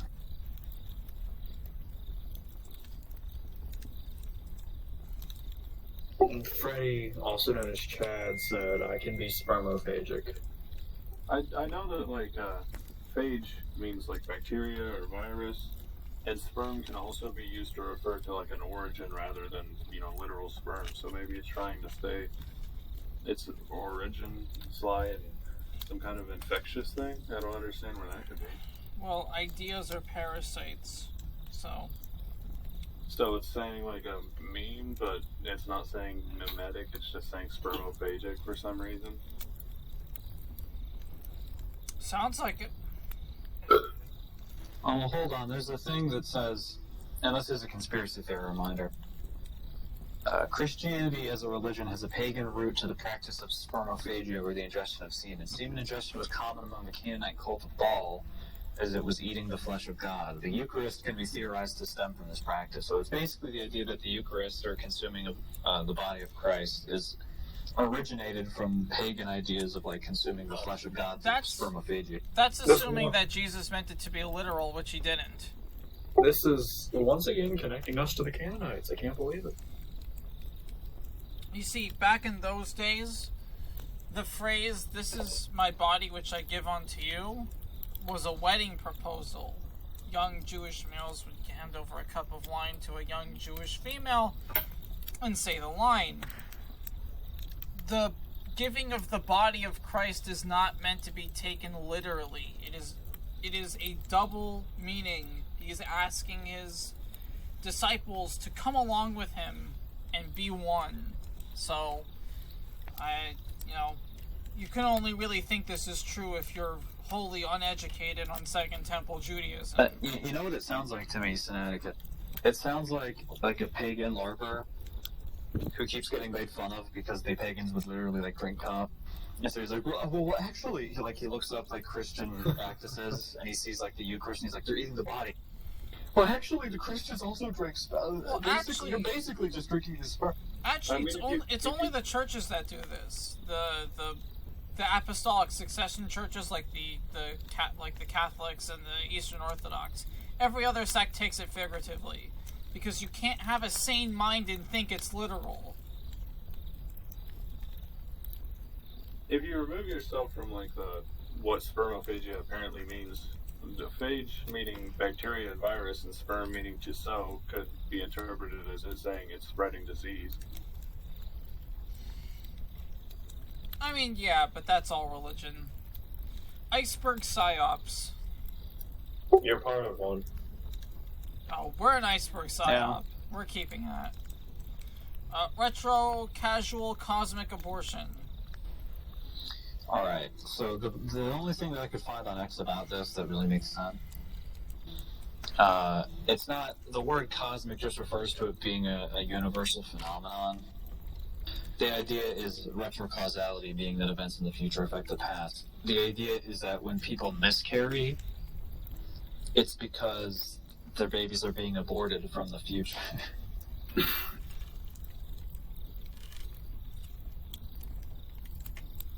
So it's a retrocausal abortion in that it's you're aborting the baby from the future by killing it while it's being born, so that it's effectively aborted even, like, in the past.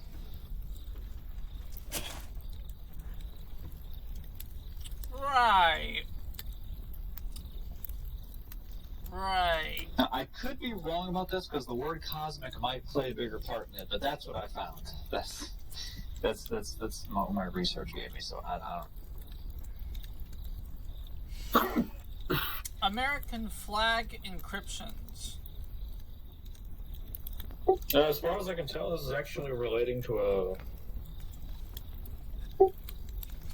in its own words, a symbol of personal liberty used to promote freedom of speech. It refers to CDs and encryption software. It is tied to the AACS encryption key controversy of 2007, which I recommend reading into. It's kind of convoluted, kind of nerdy, but TLDR. Fuck. I don't want to word this incorrectly. It was like a hexadecimal key for like Blu-ray discs that the Motion Picture Association of America started DMCAing websites for spreading, and the websites just kept spamming it all over the internet and seeing what would happen. Just to prove my point, by the way, we're about an hour and 30 minutes in, which means we've got another hour and 30 minutes before we could go maximum runtime. So yeah, what I just posted, it's mostly nerd jargon, but it's like a free software movement kind of thing. Alright. Clestosepharit. It's apparently a reference to Uncyclopedia, which I'm not sure what it is. Uncyclopedia? That should be a parody of Wikipedia that just posts more parody articles. Yeah, but if you go to their main page, it switches to Temple of Moloch, which I'm not sure about. Nice. Got more Moloch. Like, if you look at this, like, if you go to their web page, it starts off being Uncyclopedia, but then it switches immediately. So I don't. I wouldn't be surprised if that was some kind of fucking Halloween event or something like that. Is this a wiki dot? No, it's not Wikipedia. It's just wiki. But I know about this site, they just make spoof articles. If you search for chemistry, for instance, just generally chemistry, it's going to... Yeah, it's not even funny most of the time.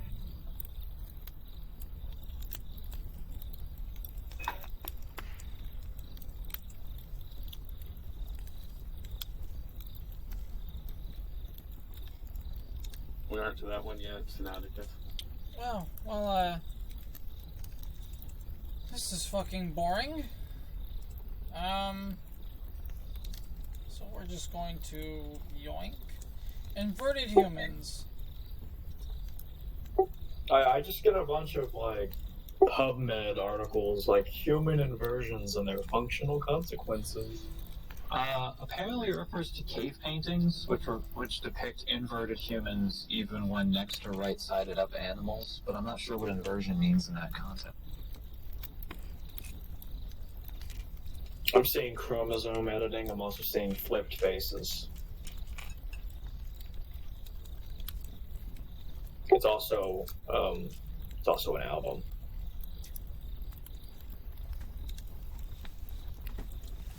I mean, what do the cave paintings look like? I'm trying to do a Google search on it, but I haven't found anything. Because if you just search the cave paintings, it literally will only give you just like regular cave paintings. I can't get a specific answer.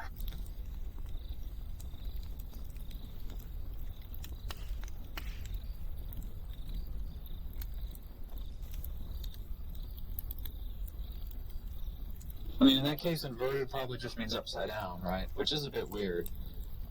Assuming that it's the case, why would they be drawing upside down people? You know what it might be? Because thinking about it in a bit more abstract way. Perhaps depicting a person upside down is their way of meaning that it is similar to a person, but inverted in a sense, or different. Well, you know what I was like thinking. with a signifier.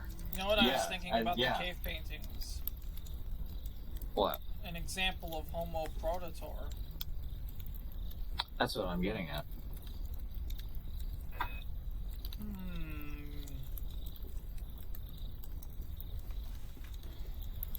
Basically, I'm associating it with a theory that you already believe in, so you can't blank. McMazing says it may also be a way of signifying death. Then why are they inverted? Well, an upside-down human, much like an upside-down flag, would probably be a symbol of emergency.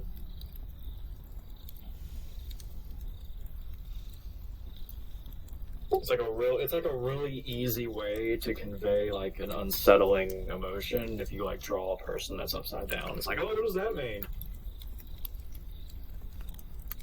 It's almost spooky. That's just a theory, bro.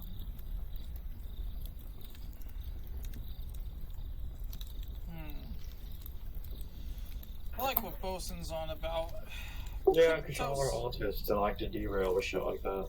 What? How is that derailing? It's so tangentially unrelated. You don't know that. Listen, this common symbol used in Indian culture is actually proof of a mysterious subrace of man. Yes, it is. No. Crypto solutions in Bethesda code. It sucks. They're not It always suck. Oh, cryptos. You know what cryptos is, right? In what context? I will be right back. I just need to put my plate away. Are you still gonna Alright, never mind. I'll just wait for him to get back to explain it. Yeah, give me 30 seconds too. I'm gonna go get a Yeah, just do some research. Alright. I'll be right back too. I'm only gonna take a minute. I'll be back very soon. It's goat cheese time. Time for a small break. The moment we get to the one I'd be interested in, we all shut down. God fucking damn it. No, it's okay. This is what happens on the Iceberg. We take like 30-minute breaks and get back to it. Well, maybe not 30 minutes, but 5 or 10.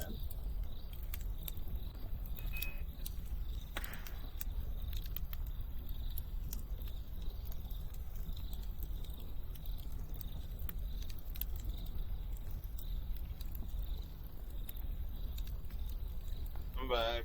What happened? Anything truly interesting happened?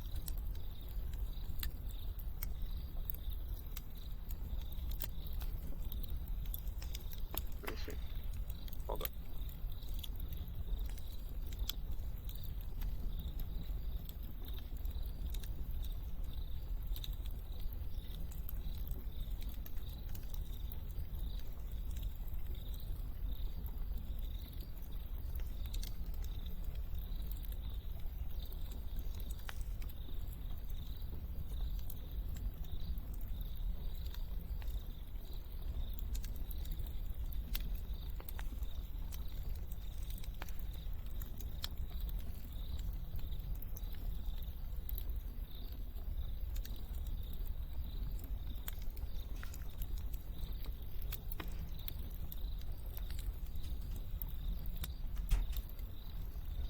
And just like that, I'm back. Bada bing. But now Baph is gone. Oh, I said I was only going to be gone for a couple seconds.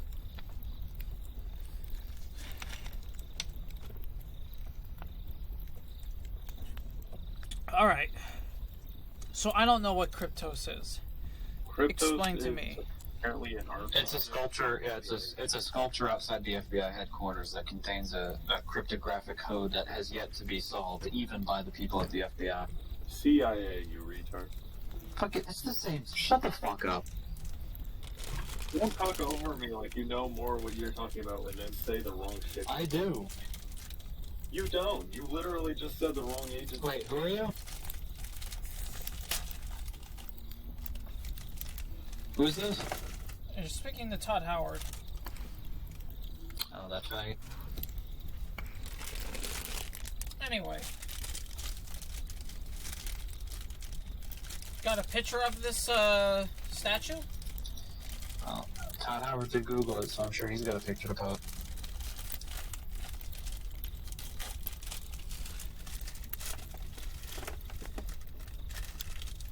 There you go. So, It's a pretty wait, zoomed in picture. what do you mean the FBI doesn't have... Apparently it's the CIA instead, which is my Who mistake, fucking but- cares? Same difference. Well, like, what do you mean they can't... Like, did they make it themselves?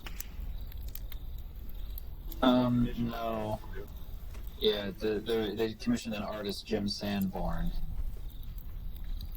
How is it that the fucking whoever, CIA, FBI, can't crack something an artist fucking made? I don't know. Maybe it's all gibberish and that's why. Well, no, because they solved... Okay, so apparently there are 4 codes on it. 3 of the codes they have solved, but the 4th one is one of the most famous unsolved ones of all time. That's what I'm saying, though. Like, he does 3 that are actual things, and then the 4th one is just absolute gibberish just to fuck with people. Because wouldn't that be, like, the big brain move to just mess with people by making the 4th one be absolutely nothing? Well, he's been giving them clues, which I don't think he would be doing if it were just nonsense. Apparently, as recently as August of this year, Sanborn revealed that the 4 letters in positions 22 to 25 in the plain text are East. Sanborn commented that he released this layout to several people as early as April. The first person known to have shared this hint more widely was Sukhwant Singh. And by the way, on the Bethesda thing, I can't find anything about Bethesda, but I did find another game developer that apparently did some work with it. Oh, yeah? Yeah, Alonka Doonan. She doesn't. I don't actually know the names of any of the games she's made because I'm reading them and I don't recognize them. But apparently she makes games. I don't see any connection with Bethesda though. So I have no idea where the Bethesda code stuff comes from.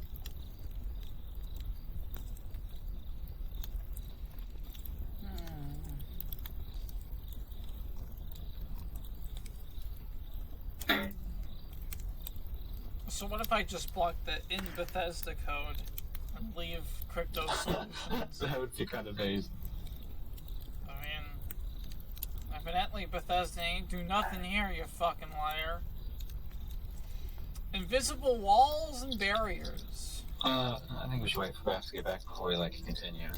Sure. 20 more seconds. For fuck's sake.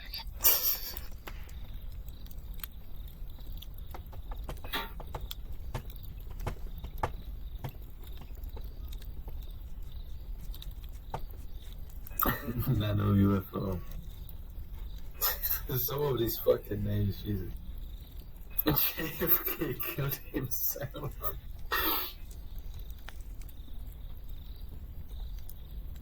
Meth immortality one. That one sounds interesting. Yeah, well, a lot of the ones that sound interesting really don't go anywhere. I found that the most outlandish and weird ones tend to be the ones that actually have some merit to them. Things like Ben Margera Afterlife or 24-Hour Year. Or Dream Paleontology, or just the ones that seem like fucking memes tend to be the ones that are actually real. Simpsons equals real radiation physics. That one was a fucking rabbit hole, but it's not real, obviously.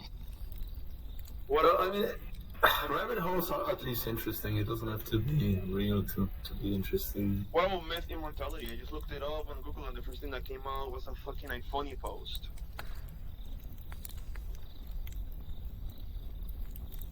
Sky is a hologram. Yeah, but what does that iPhone post says about it? Yeah, funny. I don't know if my connection is shanty as fuck or I'm actually working this time or not. There's something about fucking going to if you the thing they make meth with, if you consume it, you may be going to another dimension or something like a superior astral plane of existence for doing meth. That's basically it. Yeah. That's what invisible. Invisible walls and barriers. That's what that's all about. What, like in video games? We always be like, bro, why does my little sister have an invisible wall around her? Oh wait, no, this is a restraining order. Alright, so got it. This is a little too vague for us to actually find. Got it. The only thing I can think of is the next one might be interesting. Factory where there was an invisible wall. Well, Boson seemed very excited about it. Japan. Jesus. Okay. Mute. Jesus died in Japan. It's just weirdo Japanese people that want to tie Christianity to it. It's like a Japanese Christian cult that believes that Jesus died in Japan and that his twin brother, with a Japanese name, was crucified in his place. Yeah, it's like whenever they have, that Korean Jesus where they make Jesus look ethnically Korean and they make him all jacked and shit because they want to feel like Jesus is Korean.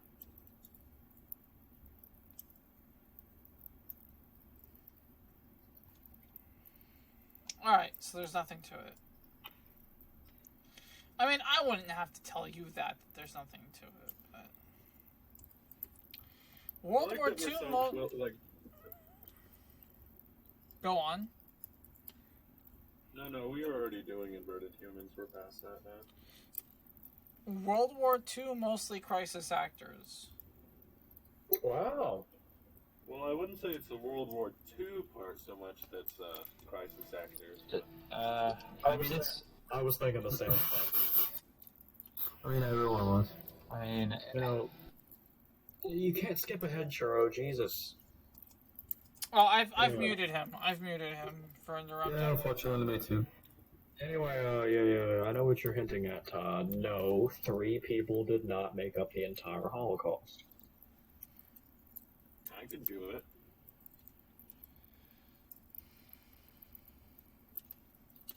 Okay, so then what's it talking about?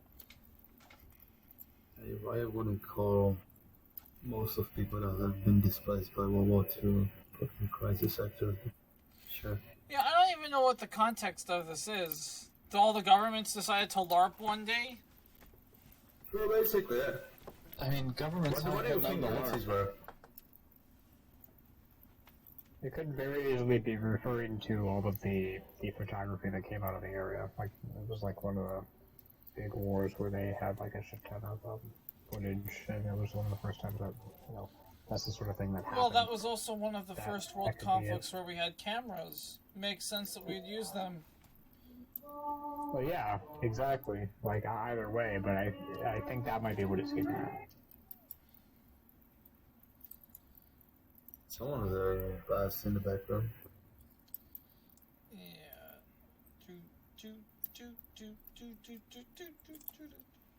RuneScape in New York. Hey, I fucking love this theory. What is it? Which about? one? There's like 5 interpretations. The one where, like, the outline of RuneScape is, like, analogous to that of New York. It even has, like, in a... what sense? I don't know. Like the map itself, or... I don't remember. Someone explained it to me, and it was very cool. Well, I have an image. This is an image that gets posted on X a lot. It basically covers most of the major interpretations of RuneScape New York. Number 1 was an early joke that the story setting of RuneScape was a post-apocalyptic New York. Number 2 is that when you play RuneScape, your actions in RuneScape are actually controlling people in New York to some degree. Okay.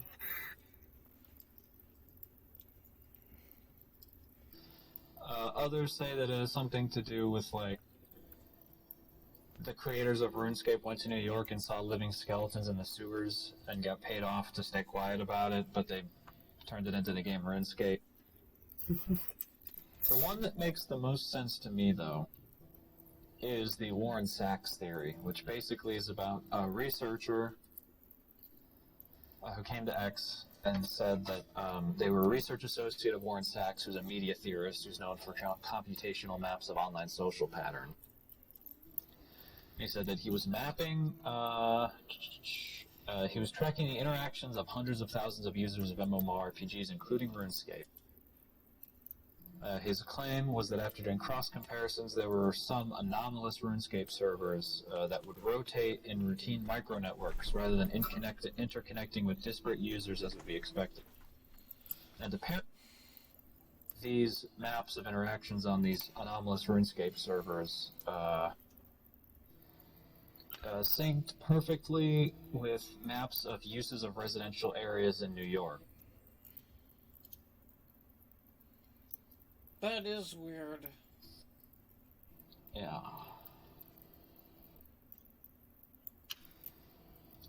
And it's just yeah. He started finding correspondences localized in certain places. He completed a map of New York showing which areas matched places in RuneScape. He checked the results by cross-comparing other similar surveys from American cities and other MMORPGs, but failed to find even remotely the same depth of similarity. Eventually, he was dismissed from his role at the Institute because they thought he was crazy. Yeah, basically it's just there's some kind of anomalous connection between the maps of, people in New York and the usage of disparate servers on RuneScape.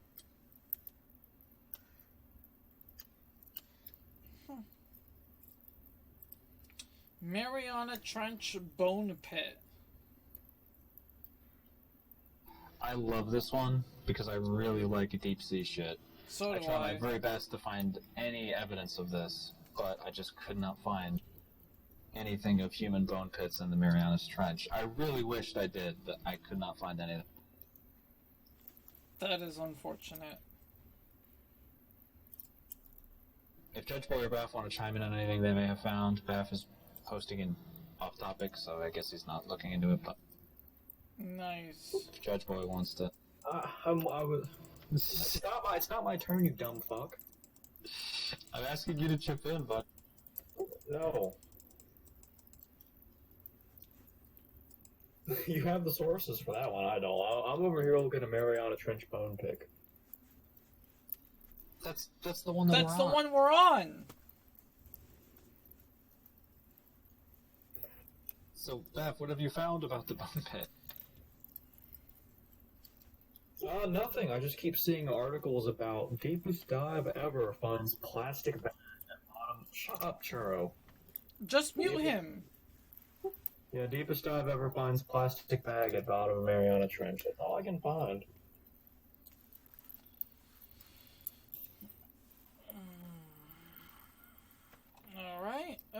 CRISPR arrives from the future. I'm looking into it, but if Judge worry about anything.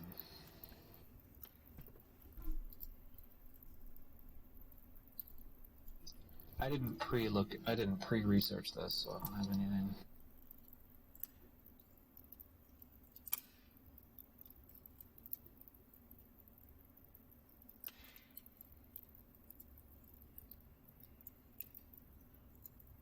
Yeah, all I see is stuff about how CRISPR will change in the future. So I have no idea what this is. I couldn't find anything on X.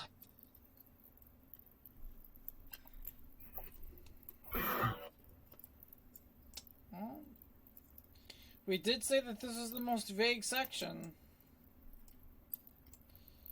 Sky is a hologram. That's instantly blackable. No, I like the movie. Why is it instantly blackable? Because it scares? No, because it's more flat Earth bullshit.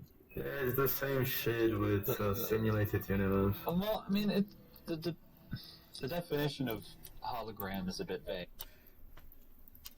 No, it implies that there's a giant projection device in New Mexico making the sky.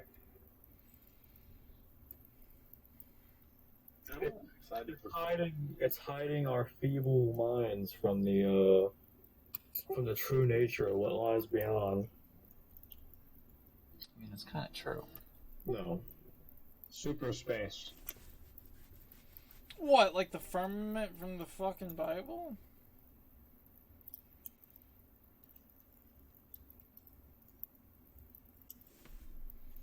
Yeah, I mean, it's not. No, we can ignore it. We can ignore sky as a hologram.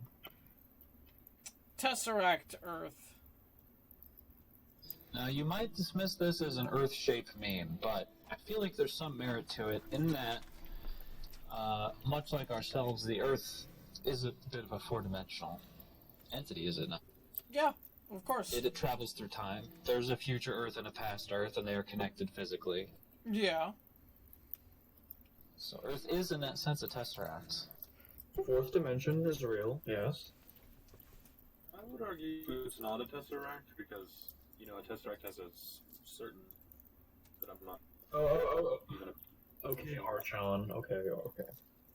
He just says that He's just the saying. geometry of space-time can be thought of as four-dimensional, so in that sense, yeah, since there are two other sides to any kind of object, it being the past and the future and present, and yeah, sure. But then why not just say fourth dimensional Earth instead of tesseract Earth? That's rather specific. Yeah, it is specific, and tesseract should just be four-dimensional cube, shouldn't be. In that sense, it's not. Cube just fourth dimensional. It does. We don't know that the Earth is a cube, even if it is multi-dimensional. Why would it be anything so neat and orderly? Yeah, as long as it's just tesseract, I don't agree with that. If it just said fourth dimensional, sure, you can make that argument. And either way, it's not really a conspiracy theory. I don't know, can you actually find anything on it? Yeah, I'm pretty sure this is just supposed to be like a date meme, and you know, Boson's just playing devil's advocate and saying something reasonable that could sort of apply to it, but doesn't really. Kind of my job on this show to play the devil's advocate, so. Yeah, good job. You are doing a good job on our. Yeah, you are. Actually, Baph, you're wrong. Sorry, it took a lot longer than I expected. That's fine. Oh, don't worry, we're about to get to a pretty interesting one here. The John Teeter Project. Yes. The alleged military time traveler. I'm not sure, because I feel like if it were just about him, it would just say John Teeter, but the fact that it says John Teeter Project, it weirds me out. Like, why? We gotta establish who John Teeter is first. Right. Is this about a guy who said he was from the future and there would be a World War III in like 2000? John Teeter is a name. John Teeter. Teeter, I don't care. Is a name used on several bulletin boards during 2000 and 2001. by a poster claiming to be an American military time traveler from 2036. Oh yeah, he was searching for some kind of old IBM computer, wasn't he? At least allegedly from these posts. Yeah, it's a major plot point in Steins Gate. I need to fucking watch that anyway. It's really good. John Titor, apparently none of his predictions came true. Like, he said there would be a World War III in 2000. Well, yeah, because he succeeded. I mean... He found. Well, he found so a here's the computer. funny part. So here's the funny that's a part. good point. Holy fuck. You can point that out. The unfortunate reality of it is that John Titor could have been a real time traveler who accidentally altered the past. You see, the multiple worlds interpretation suggests that if you go back in time, rather than messing with your own, sorry. He's turning into fucking Rick Sanchez. Rather than messing with your own timeline, you instead create an entirely new timeline. So it's entirely feasible that John Titor came back from the future, created an alternate timeline, and we're now in that timeline, the one in which John Titor seems to be a liar because he created an entirely new universe. So it seems that his Civil War prediction was lined up with the Obama election. Maybe he was just off by one. Maybe it's just... Unironically, a lot of what he says does seem pretty accurate. It's just kind of early, like really early. And if he had said, a few years later, it said he was from a few years later, I'd be like, yeah, he probably has a point. I mean, isn't this basically like what Sinaticus is saying? Isn't this basically like a really weird way of saying, yes, the Mandela effect does exist? No, the Mandela effect is when you're somehow aware that you've switched timelines. Oh, which, yeah. Which, Different. Shouldn't be possible.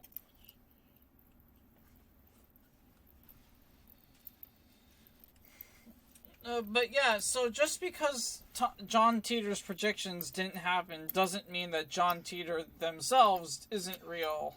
Although, I maintain that he's not real, for other reasons.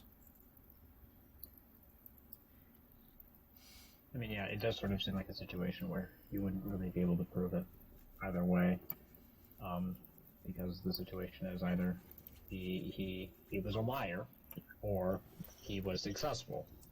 Either way, it you can't really tell the difference, really. I would just go with he's a liar because it's more believable. I do like how he said that even where he comes from, UFOs are not understood. That's how you know that's how you know it's authentic, right there.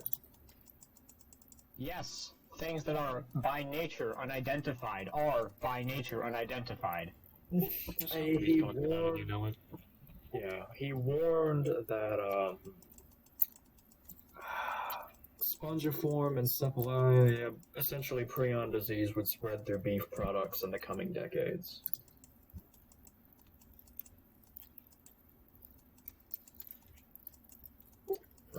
And if he was more awake, maybe we would look at his predictions more favorably. Just saying that there would be a fucking global disease, instead of actually specifying. Although that begs the question, why didn't John so the thing is that I found John Titor interesting because he seems to have pre-existing knowledge of four-dimensional travel in a particular point in time where some of that stuff was considered to be fiction. Like, we didn't have a lot of data in regards to how the fourth and fifth and sixth dimension worked, and yet here comes John Titor in the 90s talking about it like it's no big deal. Fast forward to 2020, and it's we still don't know. Well, we still don't know, but we know significantly enough to know that, John Titor is starting to look a little more accurate than we're comfortable with. He was just off by one president. I mean, pretty good.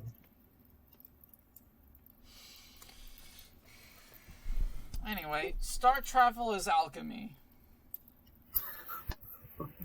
What? That's the next one. It's so fucking random. Oh, it's like the people that are like, oh, the Apollo rocket could never carry enough gas to get to the moon. Not quite. In that way, huh? Someone's claiming it's a plot for a novel.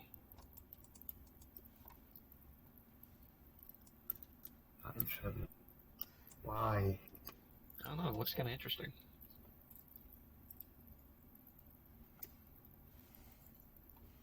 Well, alright then. Grifter porn parody.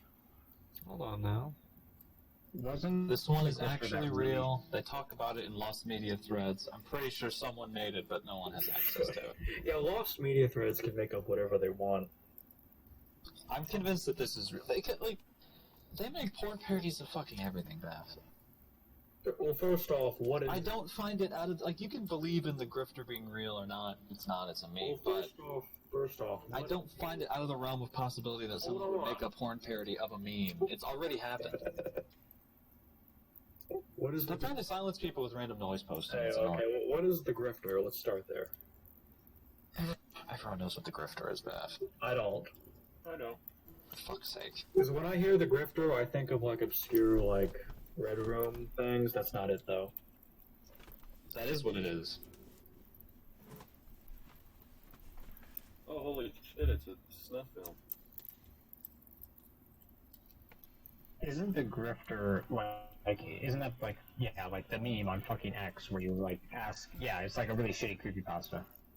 Well, maybe that, but I'm saying, like, on IMDb, The Grifter 2009, a snuff film which stars anyone who watches it, supposedly showing clips of executions, children dying, necrophilia, and close-ups of human corpses. Ah, yes, a porn parody of that. Well, alright then. Isn't it its own parody?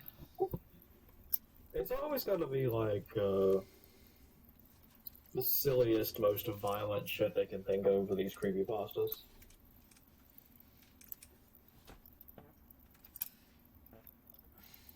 I agree.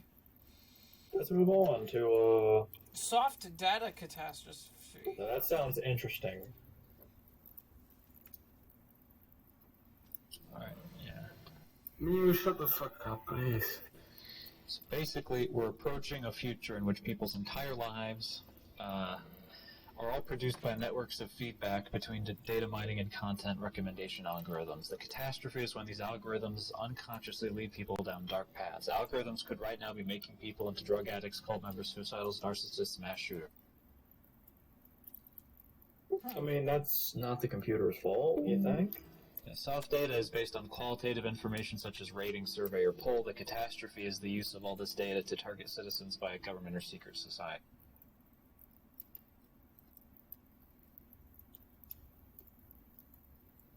Yeah, that just sounds true. Yeah, sounds You know, plausible. Baph, there's a saying, or not a saying. There's an idea where if you tell a child particularly what he is, after a while he will become that. Perhaps this is something similar? Well, and the idea is that, and people have talked about this, basically almost the entire internet is run by unconscious algorithms currently. So, And I know it's exaggerated to say the entire internet, but they're extremely pervasive, and they're usually run on qualitative, quote-unquote, soft data.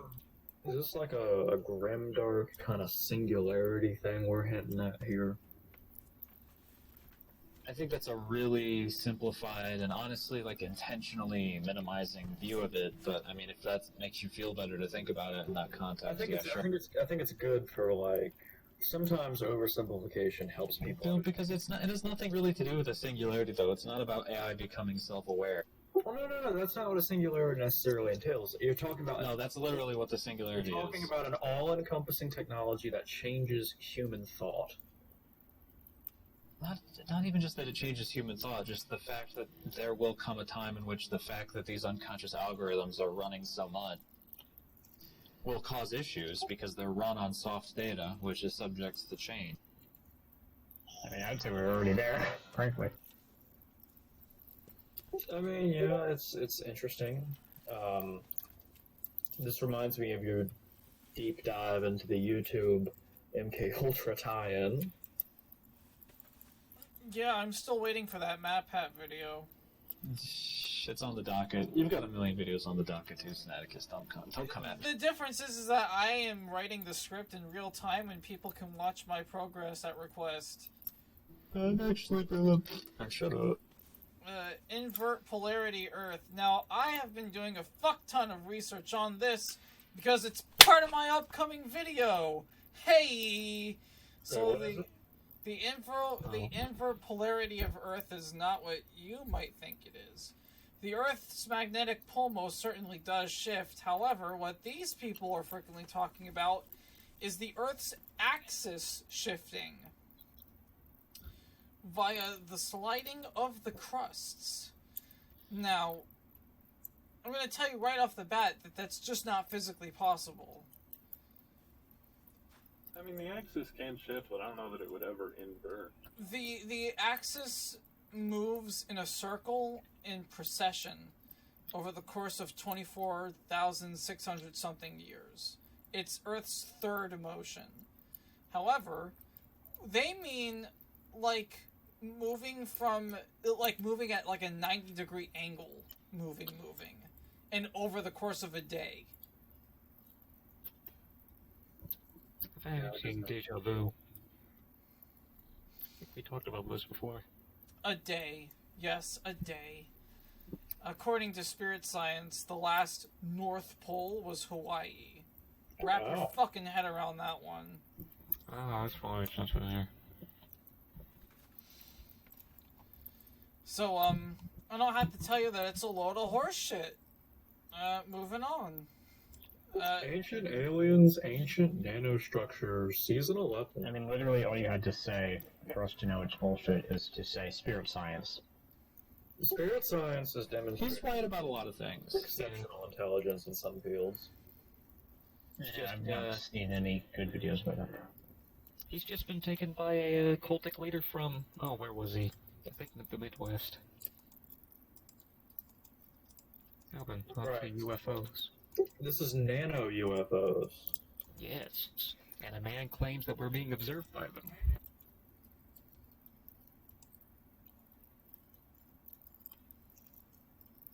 Well, disclosure.pw is a very reliable source for me in particular.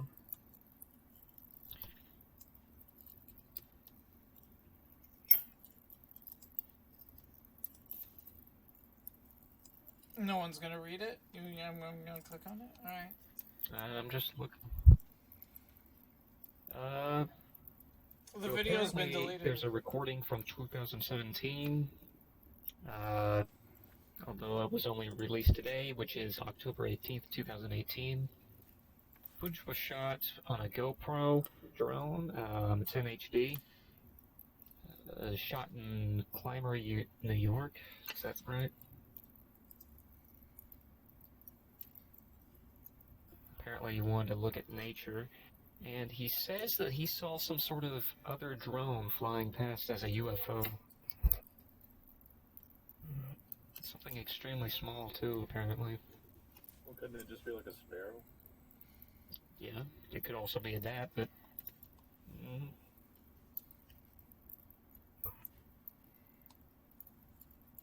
It was space juice. And the video's not available. Yeah, that's my problem. The video's not available. Well, the blog seems to be disagreeing that it's aliens to begin with. Which just begs the question why it's even using that as a title. Yeah. Stars are holes in the sky. No. Isn't that just the fucking Elder Scrolls lore? It is, actually. No. That stars were punched by the fucking primordial gods or entities. There's also a poem about it. There's also an old idea that it's actually your loved ones looking down on you. There's a bunch of stuff about that. Elder Scrolls lore is fucking great. It is. Shame the games are not nearly as good. I'm actually pretty interested in trepanning, because there's some pretty interesting stuff about that. Well, Like, lucky you, because we're on trepanning. Yeah. You know, there's old skeletons they found that have multiple holes from trepanning, and they're like suggesting that they're from different times, implying that people have survived having trepanning in the Stone Age and then have gotten more trepanning done on them. Yeah. Yeah. I mean, it raises a question of, you know, even if these days we aren't sure if there's any benefit, if back then it did actually have a benefit sometimes. And I'm not sure what that benefit would have been, but it's worth considering. I mean, the practice was contained in several European medical journals as a treatment for, build up of blood pressure and other shit like that. The practical, and we still kind of do it today, but it's not nearly as barbaric. If you have... Used to do it in the medieval ages. Yeah, we do it today in a very, contained manner. If your brain starts to swell from an injury, they will make a tiny incision in your skull. It's the same thing. I feel like it's a pretty basic thing, and that's why it's universal across ancient cultures. If your head feels like it's gonna pop, you're gonna poke a hole in it. It seems like a pretty basic idea. And somehow these motherfuckers survived it. Yeah, I mean, it's pretty cool, right? Like, people will survive getting a hole drill in their head, but they'll trip over a skateboard and die instantly. And not only would they survive it, but they would go back and be like, yeah, drill another hole, my head's hurting again. Yeah, I mean, they have proof of trepanning going back to, 5,000 BC. It's crazy. Oh my fucking god. Is that a fear ripoff? I just search for trepanning in Google and see what the first fucking photo is.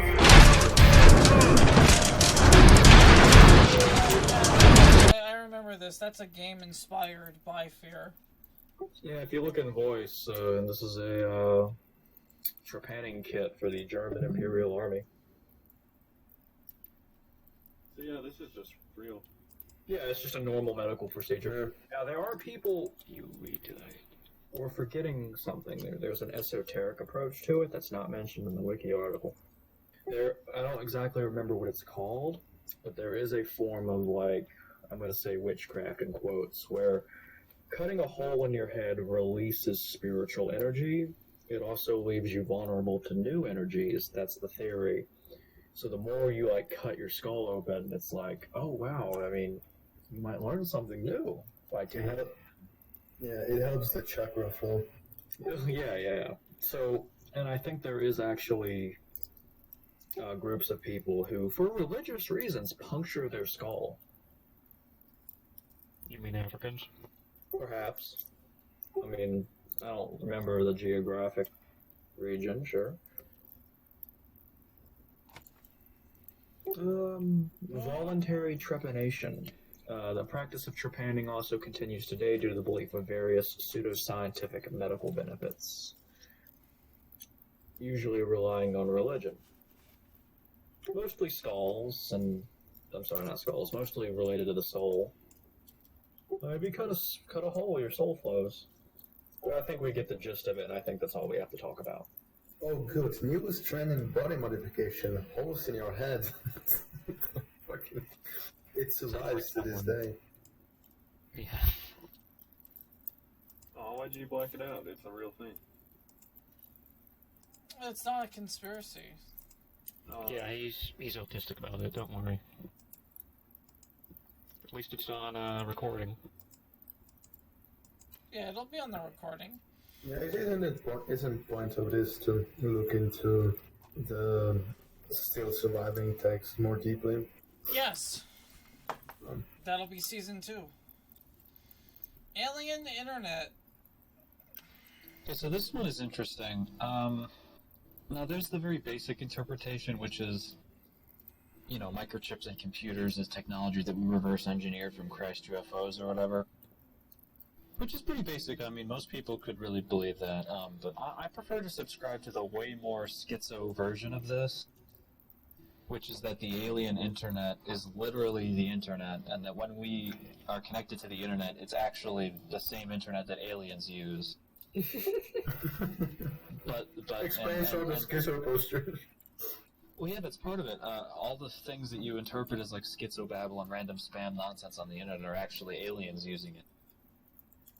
Well, that explains why so many people here are incomprehensible. Or it could be also, and I think that this is a more logical version of that, is that people talk about how 80% of the internet is pretty much inaccessible to 90% of people, and that's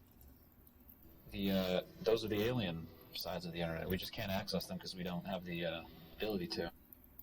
I mean, Either because it's deliberately sectioned off by the government who created the internet, or because it's just we don't have the technology.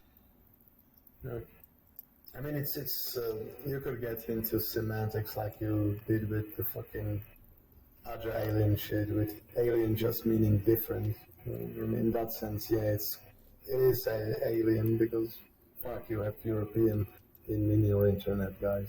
I'm illegal alien. I shouldn't be talking with you. But yeah, I mean, is there anything else on this?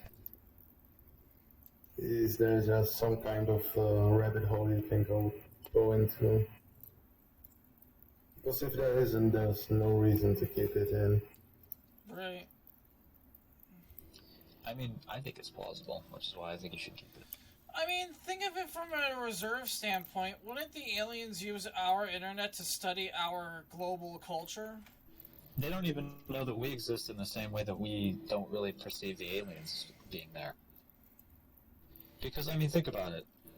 Okay, if a random alien species just suddenly connected to the internet and started making pages, would we notice? I don't think we would. The internet is so massive, it would just, no one would even be notified. It would just be a random shit. And if they aren't, you know... And so, imagine that from the aliens' perspective. All of the human race just connected to the fucking intergalactic internet, but would they even notice? The way the internet is structured, it would basically just seem like a bunch of random nonsense or spam, which is what we have anyway. Yeah, That's a pretty pessimistic viewpoint, Peter. Like I'm trying to say. I don't think it's pessimistic, I just think that's just how the internet works. If an entirely different species connected to our internet and started making pages, we wouldn't notice. Yeah, and somehow they use the same HTML. Okay, sorry. Well, the idea of the alien internet thing is that the reason we can connect to the internet is because we reverse engineered stuff from Roswell. What? Can you let Todd speak now? You have No. for a while. Yeah, Boson, let Todd speak. He's our new guest. So anyway, another thing I was going to say is that when you think of the dark web, a lot of that is just stuff that isn't really archived on search engines. So it's worth considering that there could be a lot of web pages from aliens, or that we could be the alien equivalent of just a bunch of retards on the dark web, and you know, we just aren't archived on a search engine for them to find, so they just can't really find us because they don't know where to look. And the same could be true for the aliens. We don't know where to look for them, so we can't find them. Because you need an address to connect to a website. That's true. It could be like the Onion browser. Alright, now, Boson, you go ahead and shout out your thought. Well, I've given my piece on it. Okay. Can we skip appendix decalcification? It's just babble. Is well, it? no, I think your appendix can calcify, so I'm wondering if it's like suggesting a way to undo that. All I get when I look that up is how in recent years they believe the appendix is actually useful. Alright. I mean, with calcification, I think of the pineal gland because memes and shit. I don't know how that translates to the appendix. Appendicolith. An appendicolith is a calcified deposit within the appendix. So I'm guessing this is like the removal of that somehow, and I don't know what that is. Like maybe some kind of special spiritual healing or some shit. I don't know. The King in the North. Yeah, I found about 1 million theories about this. But the most prominent one I see comes from the Jehovah's Witnesses website. Oh, what? Might be Gog and Magog? Is that the idea? So, I mean, Sinaticus, it says that it's a biblical figure. It is. The King in the North. Is that true? Well, there are plenty of, quote, kings in the North. An example of a northern figure is, when Moses is telling the encampment to camp before the Egyptians come and he parts the water, he tells them to camp between the Migdol and the sea, and between Baal-Zephon, which is Lord of the North, or King in the North, in a literal sense. But what that could possibly be pointing to, I can't... I'm in no condition right now to be speculating. Well, Jehovah's Witnesses said the last king of the North was the Soviet Union. Well, it's part of the whole history is fake mud flood shit, apparently, too, because they say that all of the revolutions happened on Earth at the same time as part of a satanic cabal to take down all the kings of the world that have divine right to rule. Except one king was not deposed, that being the king of the North, who, when rapture comes, will fight on the side of Jesus to retake the world from the satanic people who took over. This is the Jehovah Witnesses? I don't know if that's Jehovah's Witnesses, that's what I'm reading on X. Napoleon, Charlemagne, and Hitler are all fake characters based on the King of the North.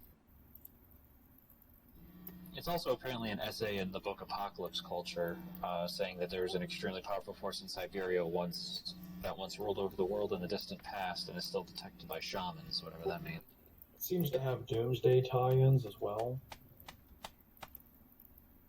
Oh, yeah, that's what he just said. Mm-hmm. Well, he took a while to say. Here's an interesting one. It might refer to the story that the Slavic tribes split into the East Slavs, West Slavs, and South Slavs because they were scared that Chernobog was ruling in the north and was waiting for them. Chernobog being the Slavic god of darkness. Yeah. Cool. Chernobog's I'm glad they did. Yeah. Can you imagine living in fucking Russia? Ugh. We get anything, but you hated Russia. I hate my own fucking ethnic group, okay? So the King of the North could be a lot of things, but there are some sort of parallelism going on here that I'm noticing, don't you think? Oh, here we go. Daniel 11:5-6. The king of the south will become strong, but one of his commanders will become even stronger than he and will rule his own kingdom with great power. Oh, this is the Potomac kingdoms. After some years, they will become allies. The daughter of the king of the south will go to the king of the north to make an alliance. But she will not retain her power, and he and his power will not last. In those days, she will be handed over, together with her royal escort and her father and the one who supported her.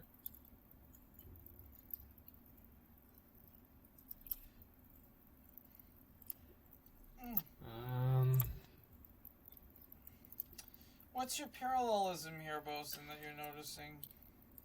But there's all these, like, the Slavs, there's a biblical figure, there's stuff about the Greeks I'm seeing about, like, Hyperborea. Oh. There's, in, like Siberia, there seems to be this sort of conjoining theory of this very powerful figure being in the north.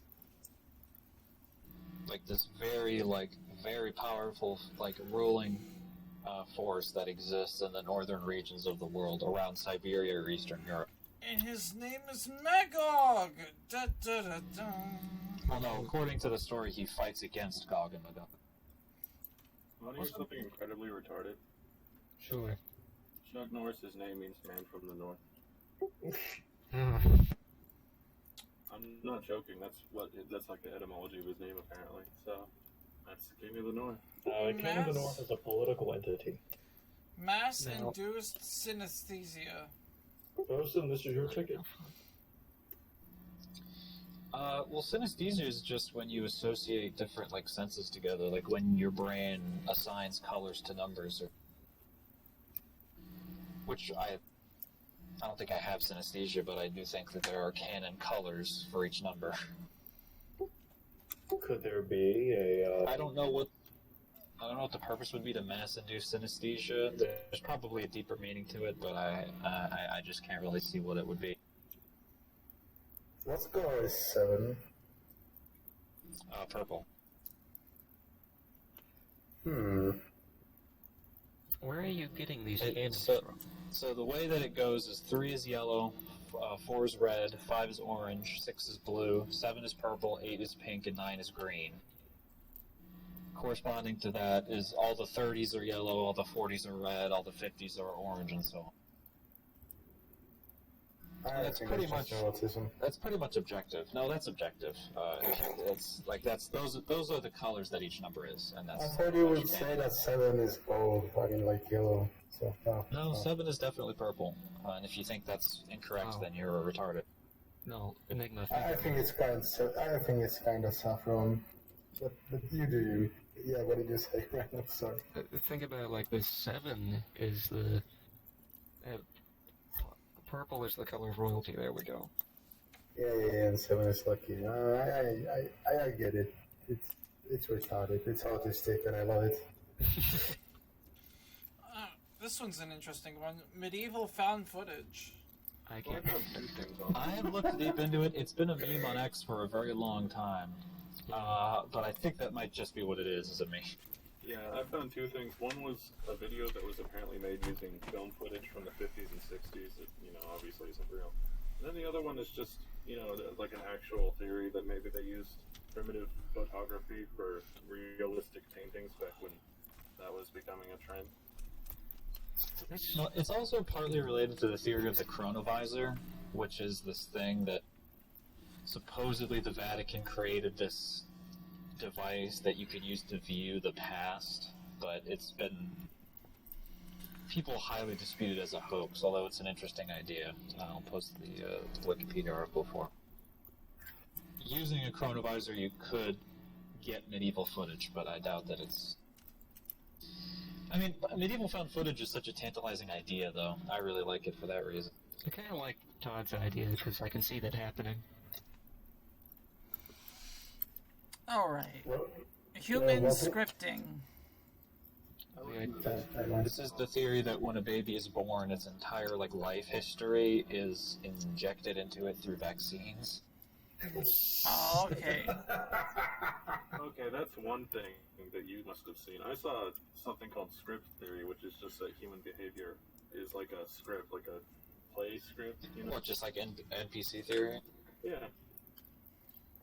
So, the way you react is just kind of like a program that tells you how to react to specific stimuli. So, just NPC. Well, I mean, according to Gnostic theory, there are such things as Hylics, which are basically just scripted humans or NPCs, so I find it quite plausible. So that's a real conspiracy that just also is tied up with another conspiracy that's retarded, so we aren't sure. Alright. What are we looking at for time? Ugh. Keep going. Alright, JFK killed himself. You can't find it. Of course not. I think that's metaphorical. His policies led to his death. Akashic Event Horizon.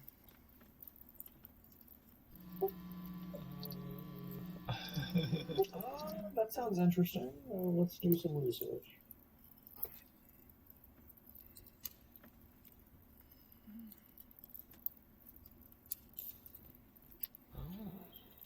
Enigma.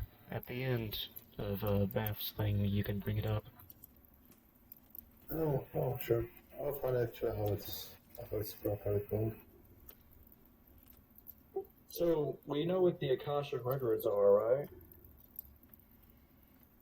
Isn't that in Theosophy and Anthroposophy, however you want to say it, okay?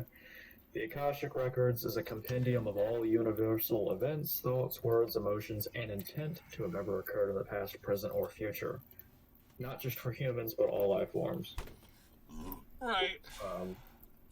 They are believed by Theosophists to be encoded in a non-physical plane of existence known as the mental plane. So when I hear the phrase Akashic Event Horizon, well, actually, what do you think when you hear the phrase Event Horizon? Well, Event Horizon refers to A movie.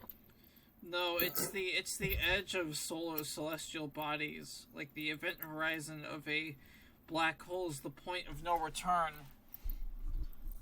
So I'd imagine that an acoustic event horizon is the aforementioned point of no return, where you are so enlightened you cannot go back.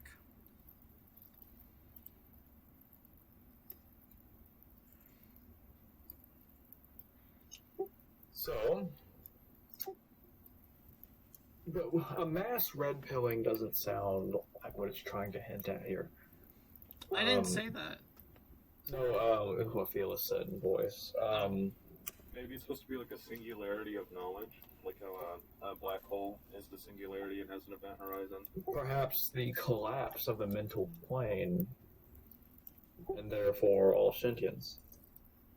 Maybe it's saying that once you're omniscient, you aren't really conscious anymore.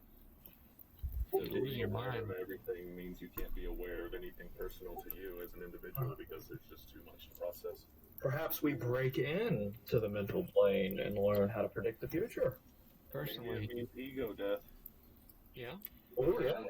You die as an individual. No, the real red pill is everything on the iceberg is connected. Personally, I always saw The Akashic event horizon. that if you lost your mind, then you wouldn't be able to actually feel your body. Or rather, in this case, it would probably be more along the lines of your soul would still be somehow connected to the body, but it wouldn't be able to bridge the gap, so to speak. Right. Maybe then it, yeah. Yeah, right. Y2K bug actually happened. Before we actually start this, I just wanted to mention for that medieval found footage. There used to be during Renaissance there used to be a way to paint incredibly detailed paintings of person's face, and they would use this thing that's called Laterna Magica. It was basically just a hole in the ground, a hole in a wall. You would sit a person in front of it, and have a sun from the back, from the other side shine on them, and this would create a inverted image that they would then use to guide their painting to create a really detailed works of art. So maybe that would be something referred to as found footage from medieval times, because there were people like normal like upper middle class people that would actually use it to paint their family members. So maybe that, but the problem is that footage itself is a modern term, just concerning a filmography. So that's just something I wanted to mention. Alright. Thank you. Y2K bug actually happened. It did. No, it did happen, but I found something interesting on X. It's only a one-sentence post, but I find it incredibly tantalizing. The Y2K bug actually happened, but instead of infecting computers, it infected humans. Was the Y2K bug actually something that happened to people and not computers? Well, it's been 2,000 years after And Christ. if so, what happened? It's been 2,000 years AD, so maybe our programming kicked in at the year 2000 to begin It's JWs, that's what happened. to begin the decay cycle of the Kali Yuga. Yeah, 13th Baktun, man. So what you're saying is we need to kill Kursk. Yeah. I mean, we need to kill Kursk anyways, but yeah. Alright, Sinaticus, are you feeling good? Are you feeling tired? I am feeling tired. Alright, well, We're so close to the bottom. Come on, Yeah, please. Let's just We just power. have to marathon it Power through. through. We're almost done. Yeah. Oh, that's what we're gonna do. Method mortality. The idea that taking that stops you from aging. Do we Okay. really want? No. Reagan was successfully assassinated. He was shot with the I've seen theories about this that he was replaced with a double, but did his? I don't require much evidence for this. I would need to see evidence that his policies made some kind of drastic change after the assassination attempt, which implies that it's a different person. Did that happen, Baph? What? Were you listening to a word I was saying, or are you just fucking dead in the brain? I thought you were talking about method mortality, so I tuned it out for a second. Was there any kind of significant change to Reagan's policies following his assassination attempt? Oh shit. Not that I'm aware of. We will probably have to come back to that, actually, because I feel like there's something there. Don't black it. Alright, and corings. Wow, what order? Alright, whatever. Encorings refers to an alien torture ritual to extract black bile from an abductee. It's a painful procedure, an intravenous drip for extracting black bile, which the Greys require to breed their larvae from humanoids. 1980-1990. Gross. This requires a belief in humorism, which I'm not too hot on. The combination of alien abduction theory and humorism is a bit odd. I'm liking that a lot of these are just sort of combining a bunch of disparate shit in interesting ways. I don't know, I can believe it. If you believe in alien abductions, I don't think encorings is out of the realm of possibility. I'm not too familiar with particular forms of alien abduction. Is there usually black bile listed in the reports? I've not before now heard of black bile being related to alien abductions, but it's interesting. It is a thing in the X-Files. Oh, that's on your eyes, so... The black one. Black, yeah. Yeah. Okay. Cool. Simpsons, real radiation footage. Meme. It's a very dedicated schizo poster that continued to post on X about how The Simpsons is real footage of people who have been mutated by radiation. Yeah, you might as well explain. You might as well explain it at this point. That's pretty much it. That's pretty much it. Pancreas. No, there's more to it. There's not more. Pancreas denial, no. Wait, no, you skipped left. Yeah. I mean, I've never seen proof of the pancreas. Have you? Yes. Yes. Artifice pendants, or predence. I have literally found nothing on this. Okay, so no. Vaccines reduce autism? I think that might literally just be true, actually, to be honest. I mean, yeah, there's a lot of evidence to show that it doesn't cause autism, which logically means it would be the I've inverse. seen evidence to the contrary of that. If you listen to Varg, he says the default human's autistic, and the vaccines are there to limit our powers. Interesting. Well, the vaccines are also used to inject our scripts into us, so I mean... Right, it's all about the denaturification of man. Chaos banking. It's apparently no, listen. It's apparently a... Let me look at it again. I scrolled too far down. It's a form of dark magic where the potentiality of disastrous events is collected and released at later time. Basically, it's the storing of the potential for tragedies to happen. So that I'm guessing you can release it and make sure that a tragedy happens when you want it to. It's a fucking entropic thing. Yeah. Alright. Yeah, I'm telling you, if something like that existed, people would fucking use it and just throw it to the next generation. Sinaticus, I think we skipped two. Did we skip hyperbobinization and We're about to do it. We're about to do it. I'm leading us correctly. No need to go. No need to go crazy. Lost satellite view games or Stella view games. Satella. The Satella view system was a weird thing. I think it was on the Sega or something. SNES. Oh no, yeah, it was the Super Famicom. It was an extension that would literally. It was basically Stadia. For the 80s, it would basically beam video games into your system for you to play like a TV show.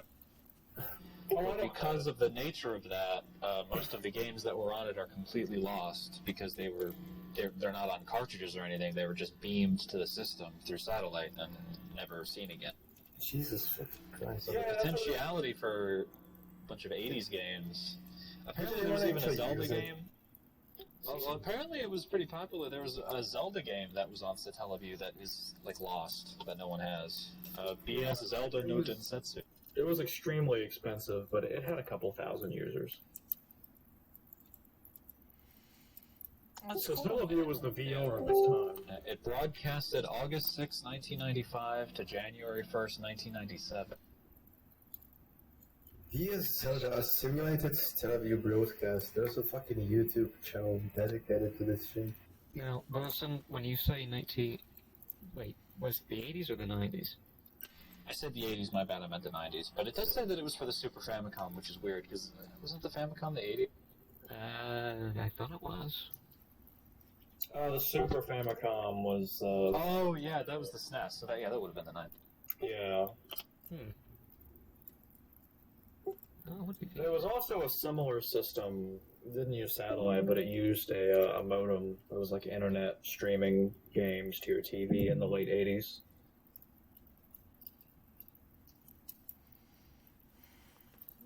Alright. I'll keep it. Hyperbovanization. It's a middle. Well, I think that was just pretty obvious that through the use of like hormones and products, they're slowly conforming the bodies of the human populace to be more like cattle for the purposes of control. Okay. It was pretty much been confirmed at this point. I mean, the amount of bovine hormones that are in food is fucking insanity, and people are literally turning fatter every year and becoming fucking cow. That's true. That's true. It's true though. I've seen it more with chicken than bovine. Yeah. Oil is made from humans. Hypercarboniferous. Carbon. I'm not sure what hypercarboniferous refers to, but from what I've seen, it's basically the theory that people are basically being genocided in the Middle East, and that's where all the oil is coming from, because they're compressing the bodies into oil. Right. That explains the Well, six another main theory, theory. don't like it just yet. Another theory is that a previous worldwide society of humans died a long time ago, and their bodies form oil.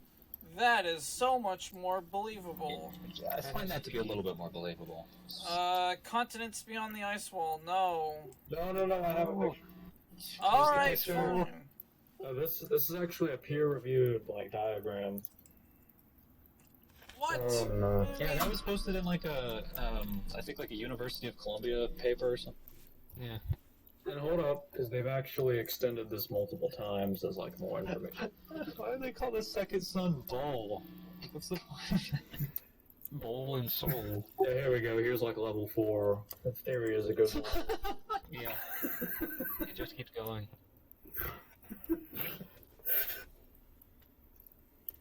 Oh, Jesus Christ. Oh, look at the bottom right. It just says the river snake. Yeah, the river snake from various cultures, including the Mississippi. You gotta know how they call the summer gate the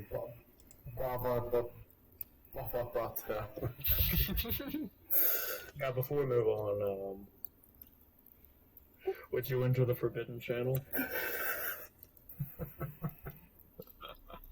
Why is it forbidden? It's just a short loop. It doesn't. It's just the English channel. Yeah, Well, what it makes should- it's pretty that fucking so sizable. forbidden? That's weird. It's the size of fucking Greenland. Look at it. Jesus. The river snake, okay. Felis says beyond the ice wall is cope for people who don't believe in beyond the firmament. Nice. I'd agree with him, actually. Didn't we already do retrocausal cosmic abortion? Why is that on here a second time? Yeah. Yeah, we did. I don't know The why. fucking Iceberg creator fucked up. Atomic bombs never existed. No. All conspiracies Hold on. There's something to that. Because, I mean, look, if you're trying to prevent, a worldwide war, what better way to do it than to make up a super weapon in order to stop conflict through the threat of, annihilation? We have literal ruins preserved from the nukes dropping. Baph has said that, nuclear bomb, ruins are on par with firebombing, so it might have just been firebombing and saying it was a nuke. The problem is several thousand nukes have gone off, and we have recordings of most of them. It's also... It's just big TNT reserves. Well, no, that's the problem. TNT doesn't behave that way. So they say you can find a fucking Well, then it's CGI. Atomic bomb created glass, radioactive glass. I mean, special effects. I mean, you can look at movies from like the 30s, and they'll have special effects on par with what atom bomb. It's ironic you say that, right? Because the invention of CGI is when nuclear bomb testing stopped happening. Well, putting aside Boson's theories, maybe the bombs do exist, but they are not atom bombs, and that what they're telling us isn't the way you make an atom bomb because they don't want people making atom bombs. You know, they usually discuss the power of an atom bomb in Megaton or of TNT. How do you explain trinites if atom bombs don't exist and haven't been tested? It's not a glassy fucking residue from nuclear testing. Well, it doesn't exist. So that's not Bombs don't exist. You can still go and fucking find it. What I'm suggesting is that they don't function the way we've been told. Because why would they tell us how to make a bomb that could level a city? Well, they don't tell you how. They tell you, like, what it's made out You can look up designs for bombs, and if you were to somehow get the whole hold of the materials, you could make a bomb that could... No. You know what happens is, right? You don't have the fucking infrastructure. I mean, and as soon as some kind of infrastructure is being produced to create nuclear bombs, US is on that like fucking hotcakes. You're reading too hotly into it. Like, you get the diagram of how the bomb is made, but they never give you measurements. They never give you like specific formulas. They never give you specific dosages. You don't have access to that information. You need to do your own testing all over again, and that will be noticed. It's kind of a like, yeah, they'll tell you how the bomb works, but that's not enough information. Like, how many milligrams of iron oxide do I need to put in the blast chamber? They don't tell you that. Sorry. It's true. I mean, you can look up how to make fucking methamphetamine, but it's usually also not enough information to actually fucking produce it. I'm sure the average person thinks if you hit uranium with a hammer, it causes a nuke, but it's not that easy. I wish it was. You need a particular material along with it. All conspiracies are true. Well, we've blacked some. That's true. No, you can't black it. Oh, it's logical paradox, no! How? There are so many there are so many contradictory ones here. How could you possibly if you believe in the multiple worlds interpretation of quantum physics, Sinaticus, then there is in fact a timeline in which every conspiracy is true. Fuck you! How dare you? And right after that it says nothing is known. Yeah, that's true. That's true. We don't know. Hey, no, put that back. No, I refuse. World play. But if that's true, how can you say that? Yeah, this is funny. Hold on. I've seen multiple interpretations of world play. Hold up. Is that some kind of fetish? I will give a valid explanation for why nothing is known. You ready? Here's the paper. This is an absolute truth claim, which means that in order for nothing to be known, this must be known, meaning this sentence is false. I know. Yeah. That was the joke. No, he's got you there. Yeah, but look what Mew posted. I fucking said it before. That's the joke. Anyway, the multiple interpretations of world play that I've seen are, one is that it's like, you know, how the most powerful people on Earth basically see like geopolitics as a game, that they're playing like chess or something, which is kind of a cliche, but I mean it's possible that it's all one big LARP. But another one is that it's a interpretation of quantum physics promoted in New Age literature in the 70s and 80s. It posits that reality is more plastic than we allow ourselves to think. This knowledge can be actionable, as you could theoretically create reality through active thought. And then there's a link to something called Steiger's Reality Game.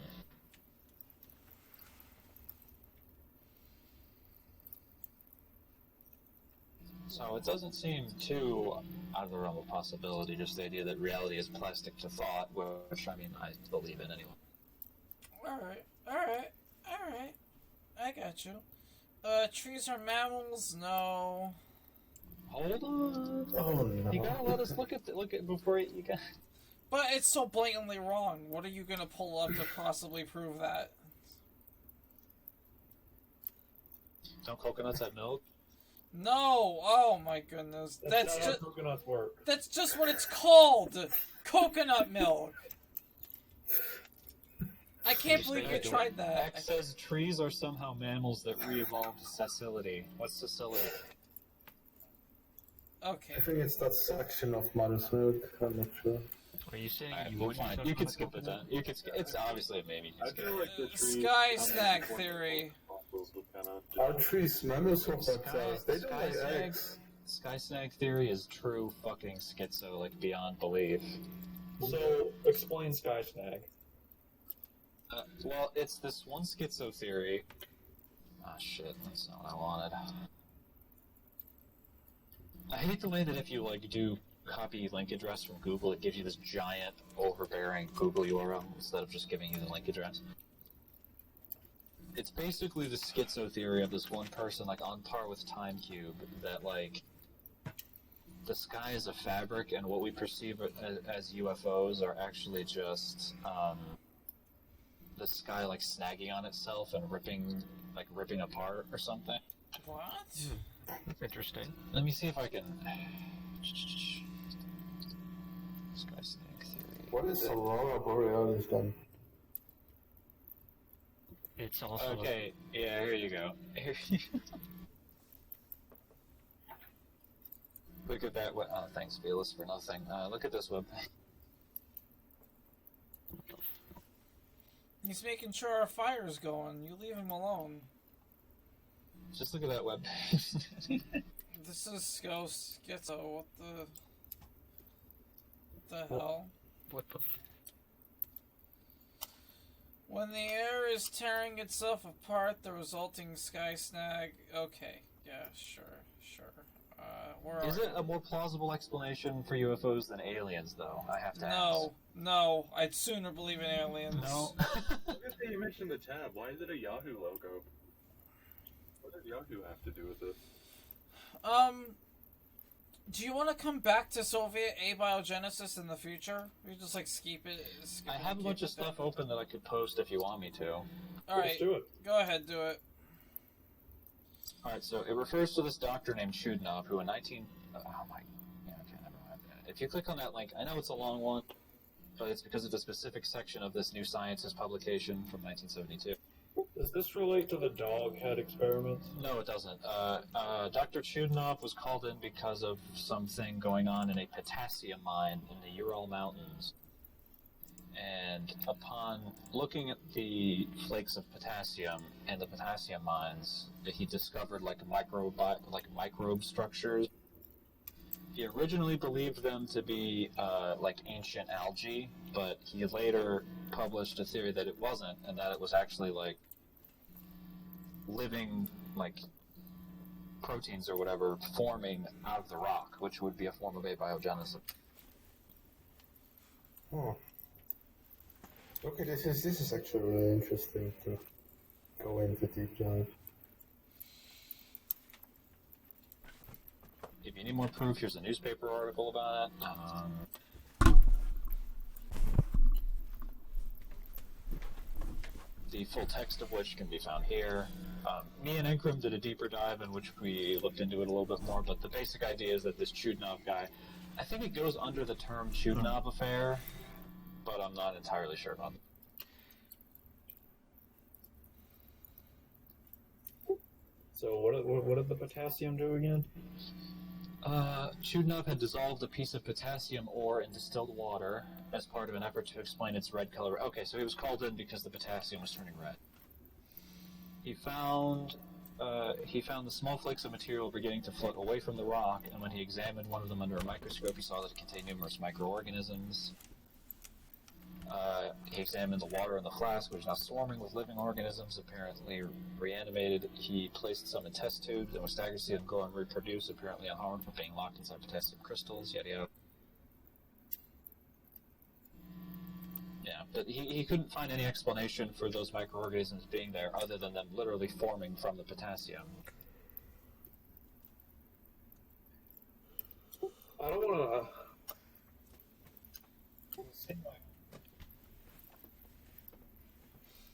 Alright.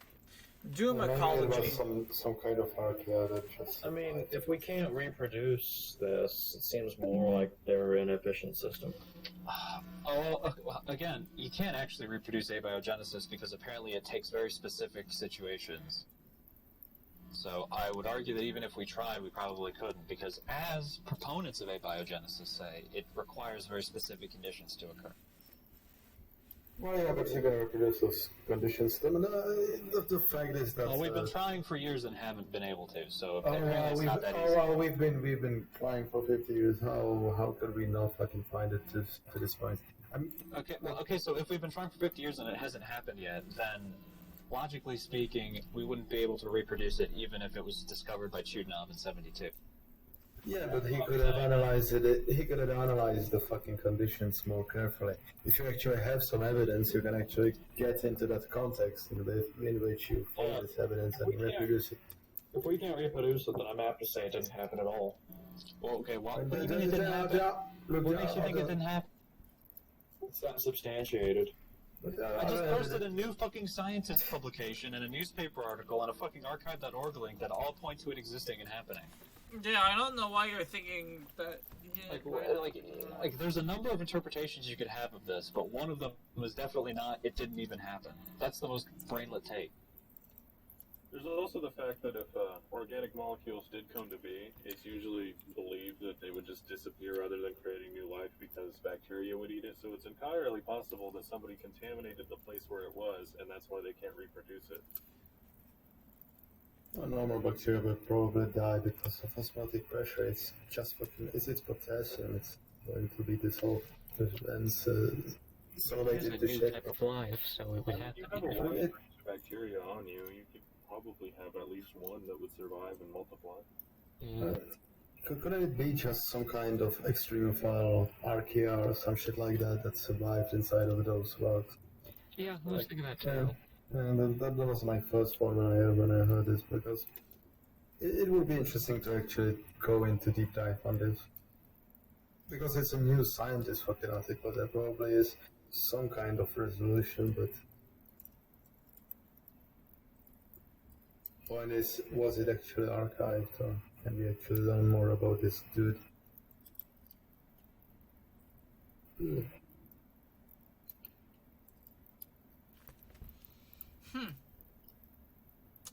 Doom ecology. A stream of ecological theory that says we're all doomed and humans need to die to restore the Earth. I think I remember this one.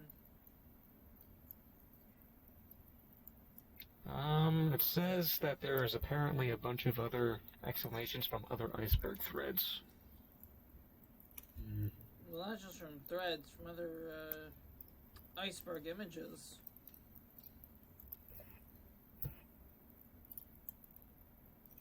Seems to be one of those things that just keeps coming up over and over and over again. Oh. Radical ecological belief that supports global warming and pollution and other nature-ruining methods as a way to ultimately bring civilization crashing down and physically destroy the human race. So it's like the theory that the Earth has an immune system and that it's killing us or whatever. Or we're killing itself. We are the immune system. Yeah, I mean, it is a solution for the direct equation, so sure. There's also, I mean, you could also argue that we're like cancer. You know, usually whenever cells turn cancerous, they kill themselves, and the only time we get a tumor is whenever that doesn't work out. Well, but that's the thing, though. All life is cancerous. Solar plexus clown glider. So, solar plexus. Ooh, okay. I almost did something bad there. So, solar plexus clown glider refers to. Some people say that it's a demon that attacks your solar plexus chakra. Another is this theory about this image, and now I'm about to post it, but I will warn you. The idea behind this image is that if you are looking at it while contemplating in your head the phrase solar plexus clown glider, it will, like, fuck with you. Like, with your brain, it'll make you go crazy or get you possessed or some shit. So do not think about that phrase while looking at this image, but that's the supposed creepypasta. Looks like a retarded child playing King. Well, Yeah. I can't look at the image. Also, Why would you post it? Because I want you to see it, but please don't think about the phrase while looking at it. I already thought of it. It's too late. If you weren't And thinking if about you're hard not enough sealed, about you're it. gonna always be possessed. See, I have this problem where my talk button is bound to a mouse key that also, for some reason, Discord insists on using to press back. So I thought about that phrase while pressing that to talk, and then it took me to the image. So now I'm fucked. Yeah, you've doomed us all, Boson. Tides aren't caused by the moon. I'm looking.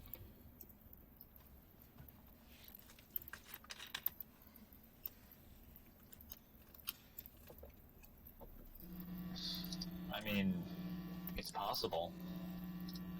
There's really no proof that it's caused by the moon. That's not true. There's an What the abundance. fuck are you on about? Yeah, Someone what? suggests the sun. What proof do we have that it's caused by the moon? It's gravitational pull. The fact that no other fucking body of water in the solar system has this kind of fucking. I mean, What empirical evidence, I mean? What?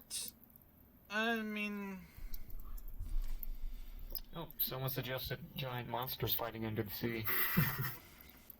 Now that's something I can believe in. What about the sun? Yeah, it's time at a progeny. Base. You know, the problem is you don't really have a big body of water to compare it to. We need to fill Mars with water to really test it, that theory. You know, great practical empirical research. We need to go to Jupiter and make more water. okay.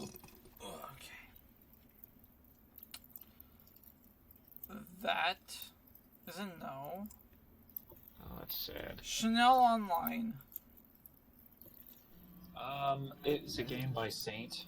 If you ever heard of Saint, Gloop talks about him sometimes. He's this like weird like indie game developer. Apparently it was like an MMO. Like it had like online chat functionality, but I think it's gone now. It's basically lost media. Oh, based. World Warps. World Wraps. I haven't found anything on that yet. I am. No.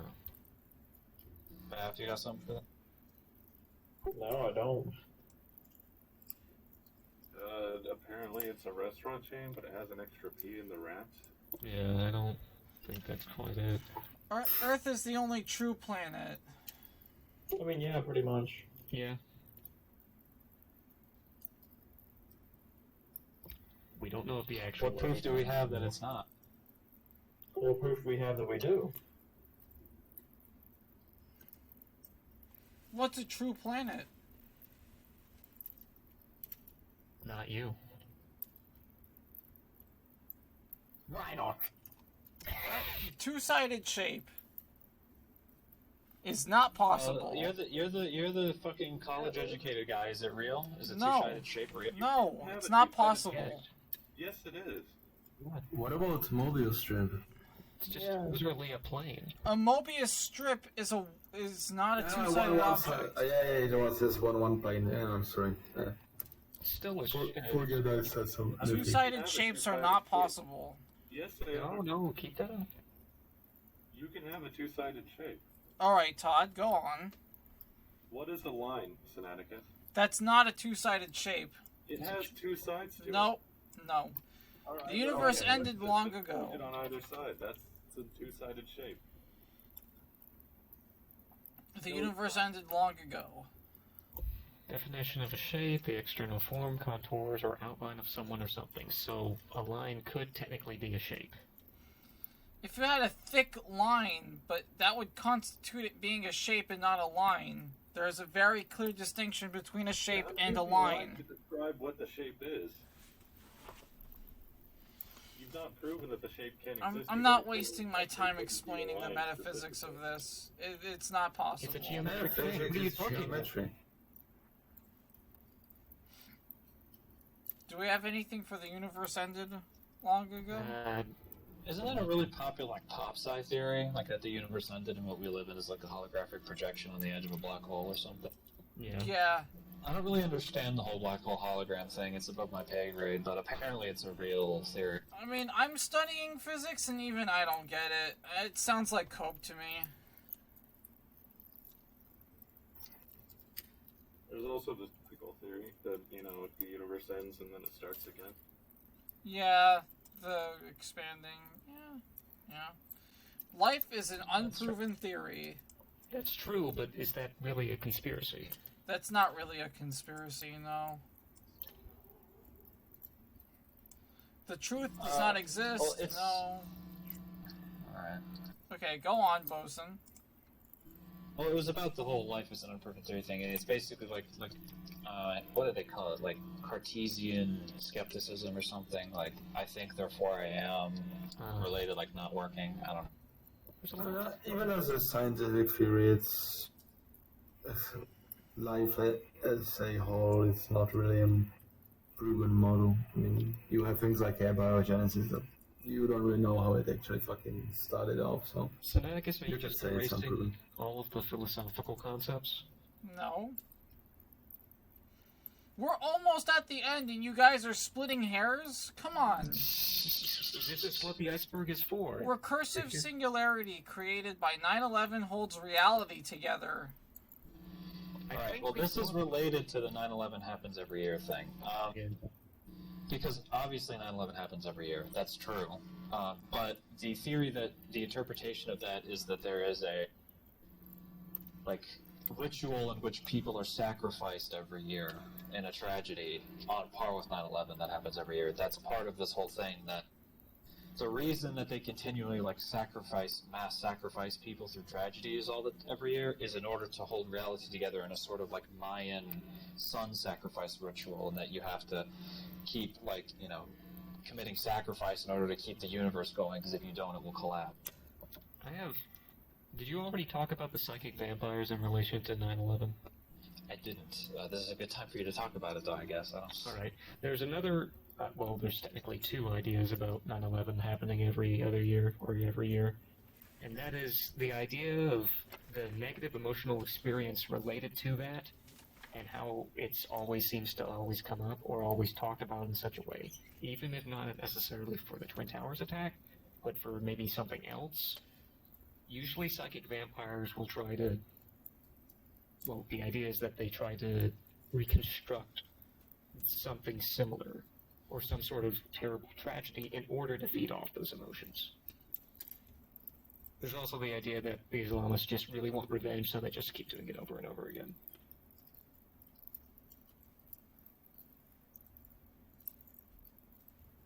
I mean, in theory, 9/11 happens every year just because people won't shut the fuck up about it.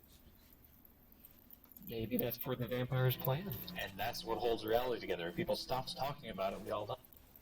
Maybe these are actually cast-offs from reality. Maybe the Islamists are actually psychic vampires. Well, luckily for us, people will never stop talking about it, so...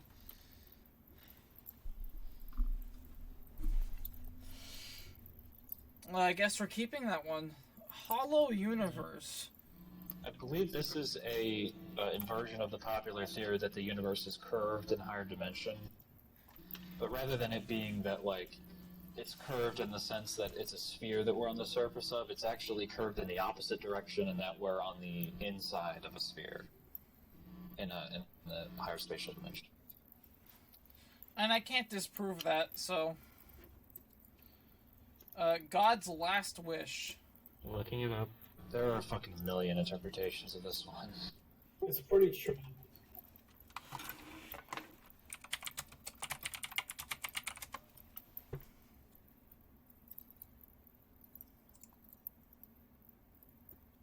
Some people say that it's like God's last wish was for humanity to exist, and that he somehow had to die in order to bring humanity into existence, which relates to God's ego death theory. It also relates to Hinduism to a great deal. Yeah, but other people say that it relates to Slavoj Zizek's interpretation of the New Testament as an atheist gospel, which is that Christ released that there was no God while being crucified, and that redemption was something that humans achieved, and that's what he thought before he died, and something like that. There's a million interpretations of it, but it's just an interesting phrase. It's very evocative.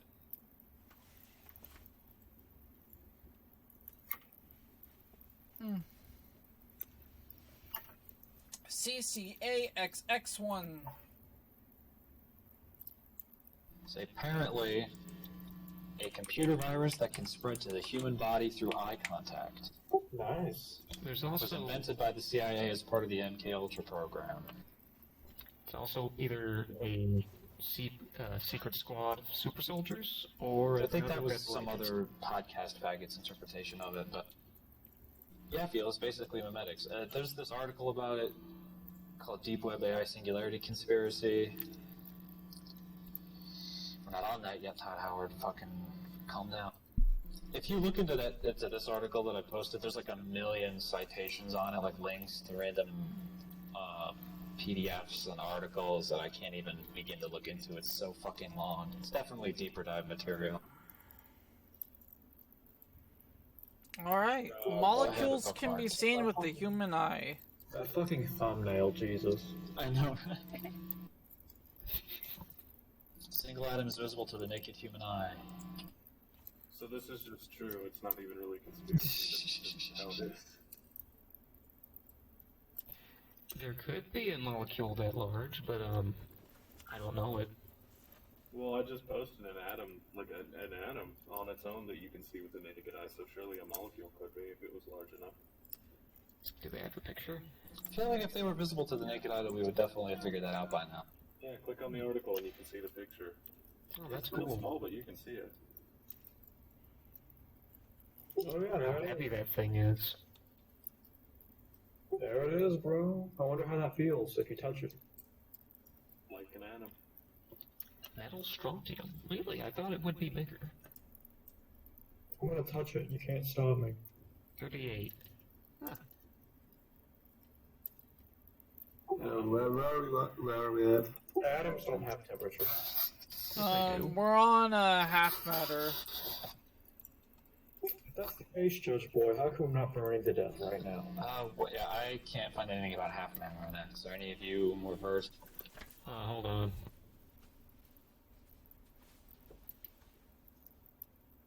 Is there a dash between it? No, there isn't. Wait, yes there is.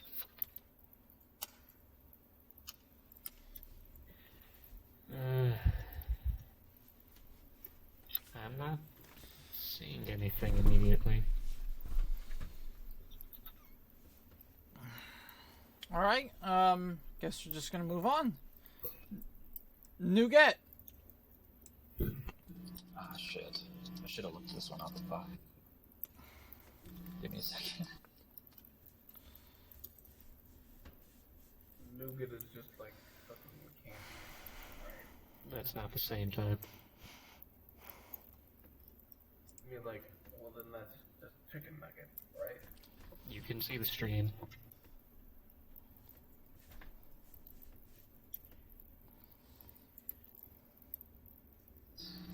Apparently, it's related to something called the Nugetian cycle, which says all things are made of flesh, and by eating flesh does one survive. If one escapes the Nugetian cycle, there's a way to achieve immortality.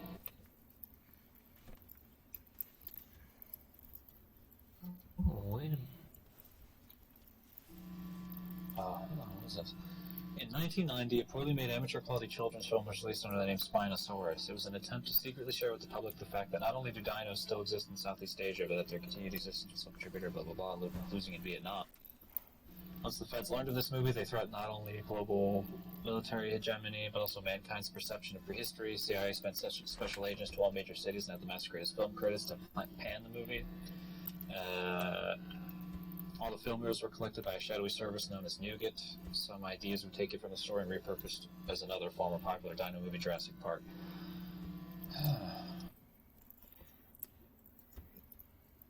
Sinaticus. Yeah. I think I found out what half matter was referring to. Alright. It's referring to some sort of laser quantum particle that people have been making. Apparently it's half matter, half light, or something like that. Oh. That's cool. I'm keeping that Jurassic Park thing, by the way. That's cool, too. And Nougat is another popular one that has a million interpretations, so... Roman Empire of Bovet Island. Yeah, I'm really looking into it right now, and this article I found proof for Baph. It seems that when the French explorers discovered Bowet Island, there was a lifeboat there. And maybe it was from Roman, I have no fucking clue, I'm just reading it now. So what's everyone in voice chat for? How about you shut up and learn from It the wouldn't be context? an iceberg if someone didn't join at random and say that. Total predictive anticipatory software. Anticipatory. This gets talked about in the documentary Hypernormalization, which if you haven't seen it, I recommend everybody. I have to watch it again. It's 3 hours, but at some point it talks about this firm that is working on like a sort of computer software that can like predict things. Not predict the future in like a supernatural way, but just use algorithms to sort of predict certain things happening in the future, like society and everything. I forget what it's called. There's a specific guy that does it in a specific firm, but I forget. I'd have to watch the documentary again. I think the military already had that sometime in the late 80s, early 90s.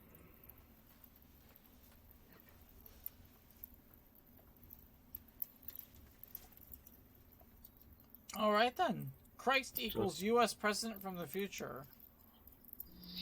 There's no proof of this, but I believe it 100%. It's pretty based. No. Oh. Apollo 11 landed on the wrong moon. Actually, this is another one that me and Ikram talked about. Apparently, there are a lot of like astronomical documents from back in the day that says that Earth had a second moon called Lilith that is black, and that's why you can't see it with the naked eye. Okay. Prove it. Biggest, blackest. I want that to be real, so I'm gonna not black it. Empty internet. And this is just basically true at this point, isn't it? That Yeah. is 90% of users on the internet are bots, and there's no come on. Unfortunately. There is no conspiracy, no. And the internet's real, shut up. Yes. Super sensory knowledge stored in the cloaca? Do you have a cloaca? No, I don't. No. Are you sure? Hold on. The theory is that the chamber actually records the data in the form of chemical composition of every food and drink that the animal has had. Oh, I've heard about that. Didn't someone... There was some sort of power mixed in with that. Or some sort of shamanistic thing. Might also be saying that it's literally an asshole, which is kind of funny. I don't know.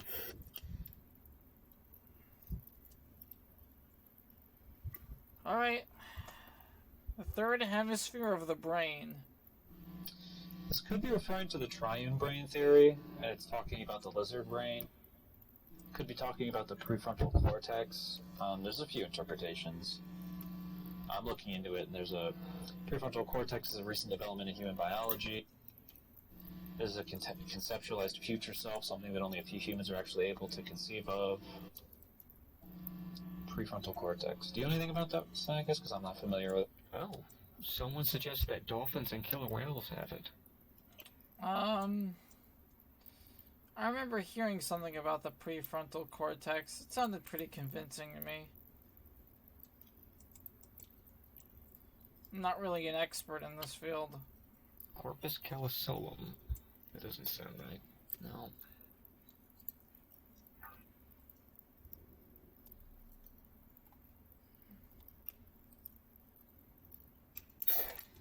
Oh, Felix Halsler proposed a third, quote-unquote, sphere of the brain in addition to the left and right, parts that govern logic and creativity, respectively.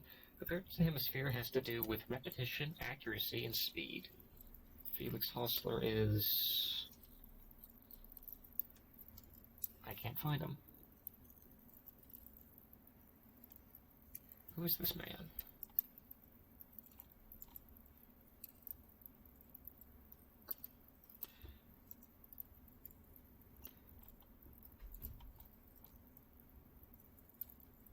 Oh.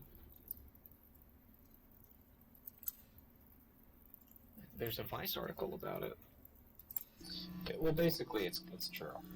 There's some shit going on with the brain. Alright. 9/11 happens every year. Look at your fucking calendars, sheeple. It's right there. You fucking idiots. You've been fucking deceived. You've been duped. Look at your fucking calendar. How long Day after have you been September waiting 10th. to What use is it? that? It's 9/11 every single year. Look at the calendar. 1987, 9/11. 1996, 9/11. 2005, 9/11. Every single year. I can't argue with that. That's functionally true. Next. We're finally Yes, here. The final understanding. About November Hey, 11th. could you shut up? This is the final conspiracy. Shut up! How about sleep years? We are finally at the final understanding. Sinaticus, what is it? We finally reached Bodhi. Come on, Sinaticus, tell us. Big chungus. What is Perhaps the wisdom? final understanding is understanding that the attempt to understand all of it is futile. Alright, Sinaticus, here's what I want you to do. Alright. Right when you say, perhaps the final understanding is, I want you to, cut it off in the video and have it be like, this broadcast has been, taken down by the CIA. This broadcast has been brought to you by Blair Incorporated. Just say that, this has been seized by Mossad or some shit and cut off the video there and have that be the ending. I think that'd be funny. Put the picture of Blair in the back. I'm gonna create another thing of those Jews dancing, and that's gonna be what's it interrupts with. But cut it off right as you say, perhaps the final understanding is, and then just can I ask, if you scroll back up to McMazing level for a sec? Well, what was your favorite conspiracy? Well, no, before we say that, can I ask, what's up with the boxed regions near McMazing? I don't remember why we did that. So, that was a bunch of ones that were cut from an episode by accident. So we had to go back and redo them. And did we? Yes, we did. Hey, why is there a fucking butterfly clock theory? Oh, what? Blacked out. It's right at the bottom. Oh no! Go down. No, it's at the bottom of Blaren's level. It seems as. Yeah, the Cafeteria clock theory. Oh, It's so much of this I don't even remember. There's so much shit. It's go watch the old episodes. Yeah, I gotta say, we have an entire fucking series about this. You want to know what we said about all this? How about you go watch the videos for once? Can I have a theory? God, the Rota looks so out of place with the old PFPs. Why did you do that? I don't fucking care. I don't even know how this happened to Jerry's icon. That's a good question. What'd you do? Jerry's icon is getting attacked by Mossad. And Rojet's hand. If you look at go back to Jerry's PFP. Do you see a sliver of the Discord toolbar up there? Yes, it got corrupted somehow, and I don't know how. Hey, Joshua, you use big lighters, don't you? How do you fucking light one of these pieces of shit? You just light them. Alright, so I want to go down the list. So you need to fucking strike the metal part. Perhaps my favorite one, and I was scrolling up and I found it, is Michigan Blue Hell. They suck. Not bad. I don't know why. That was a good one. That is a good one. That's my favorite. Big lighters are shit anyway. You shouldn't have bought those. And you expected it to at least catch a fucking light once. It's All a right. bit lighter. It's meant for mass production. And I guess that's it. Mass This is production. episode 16. We're done.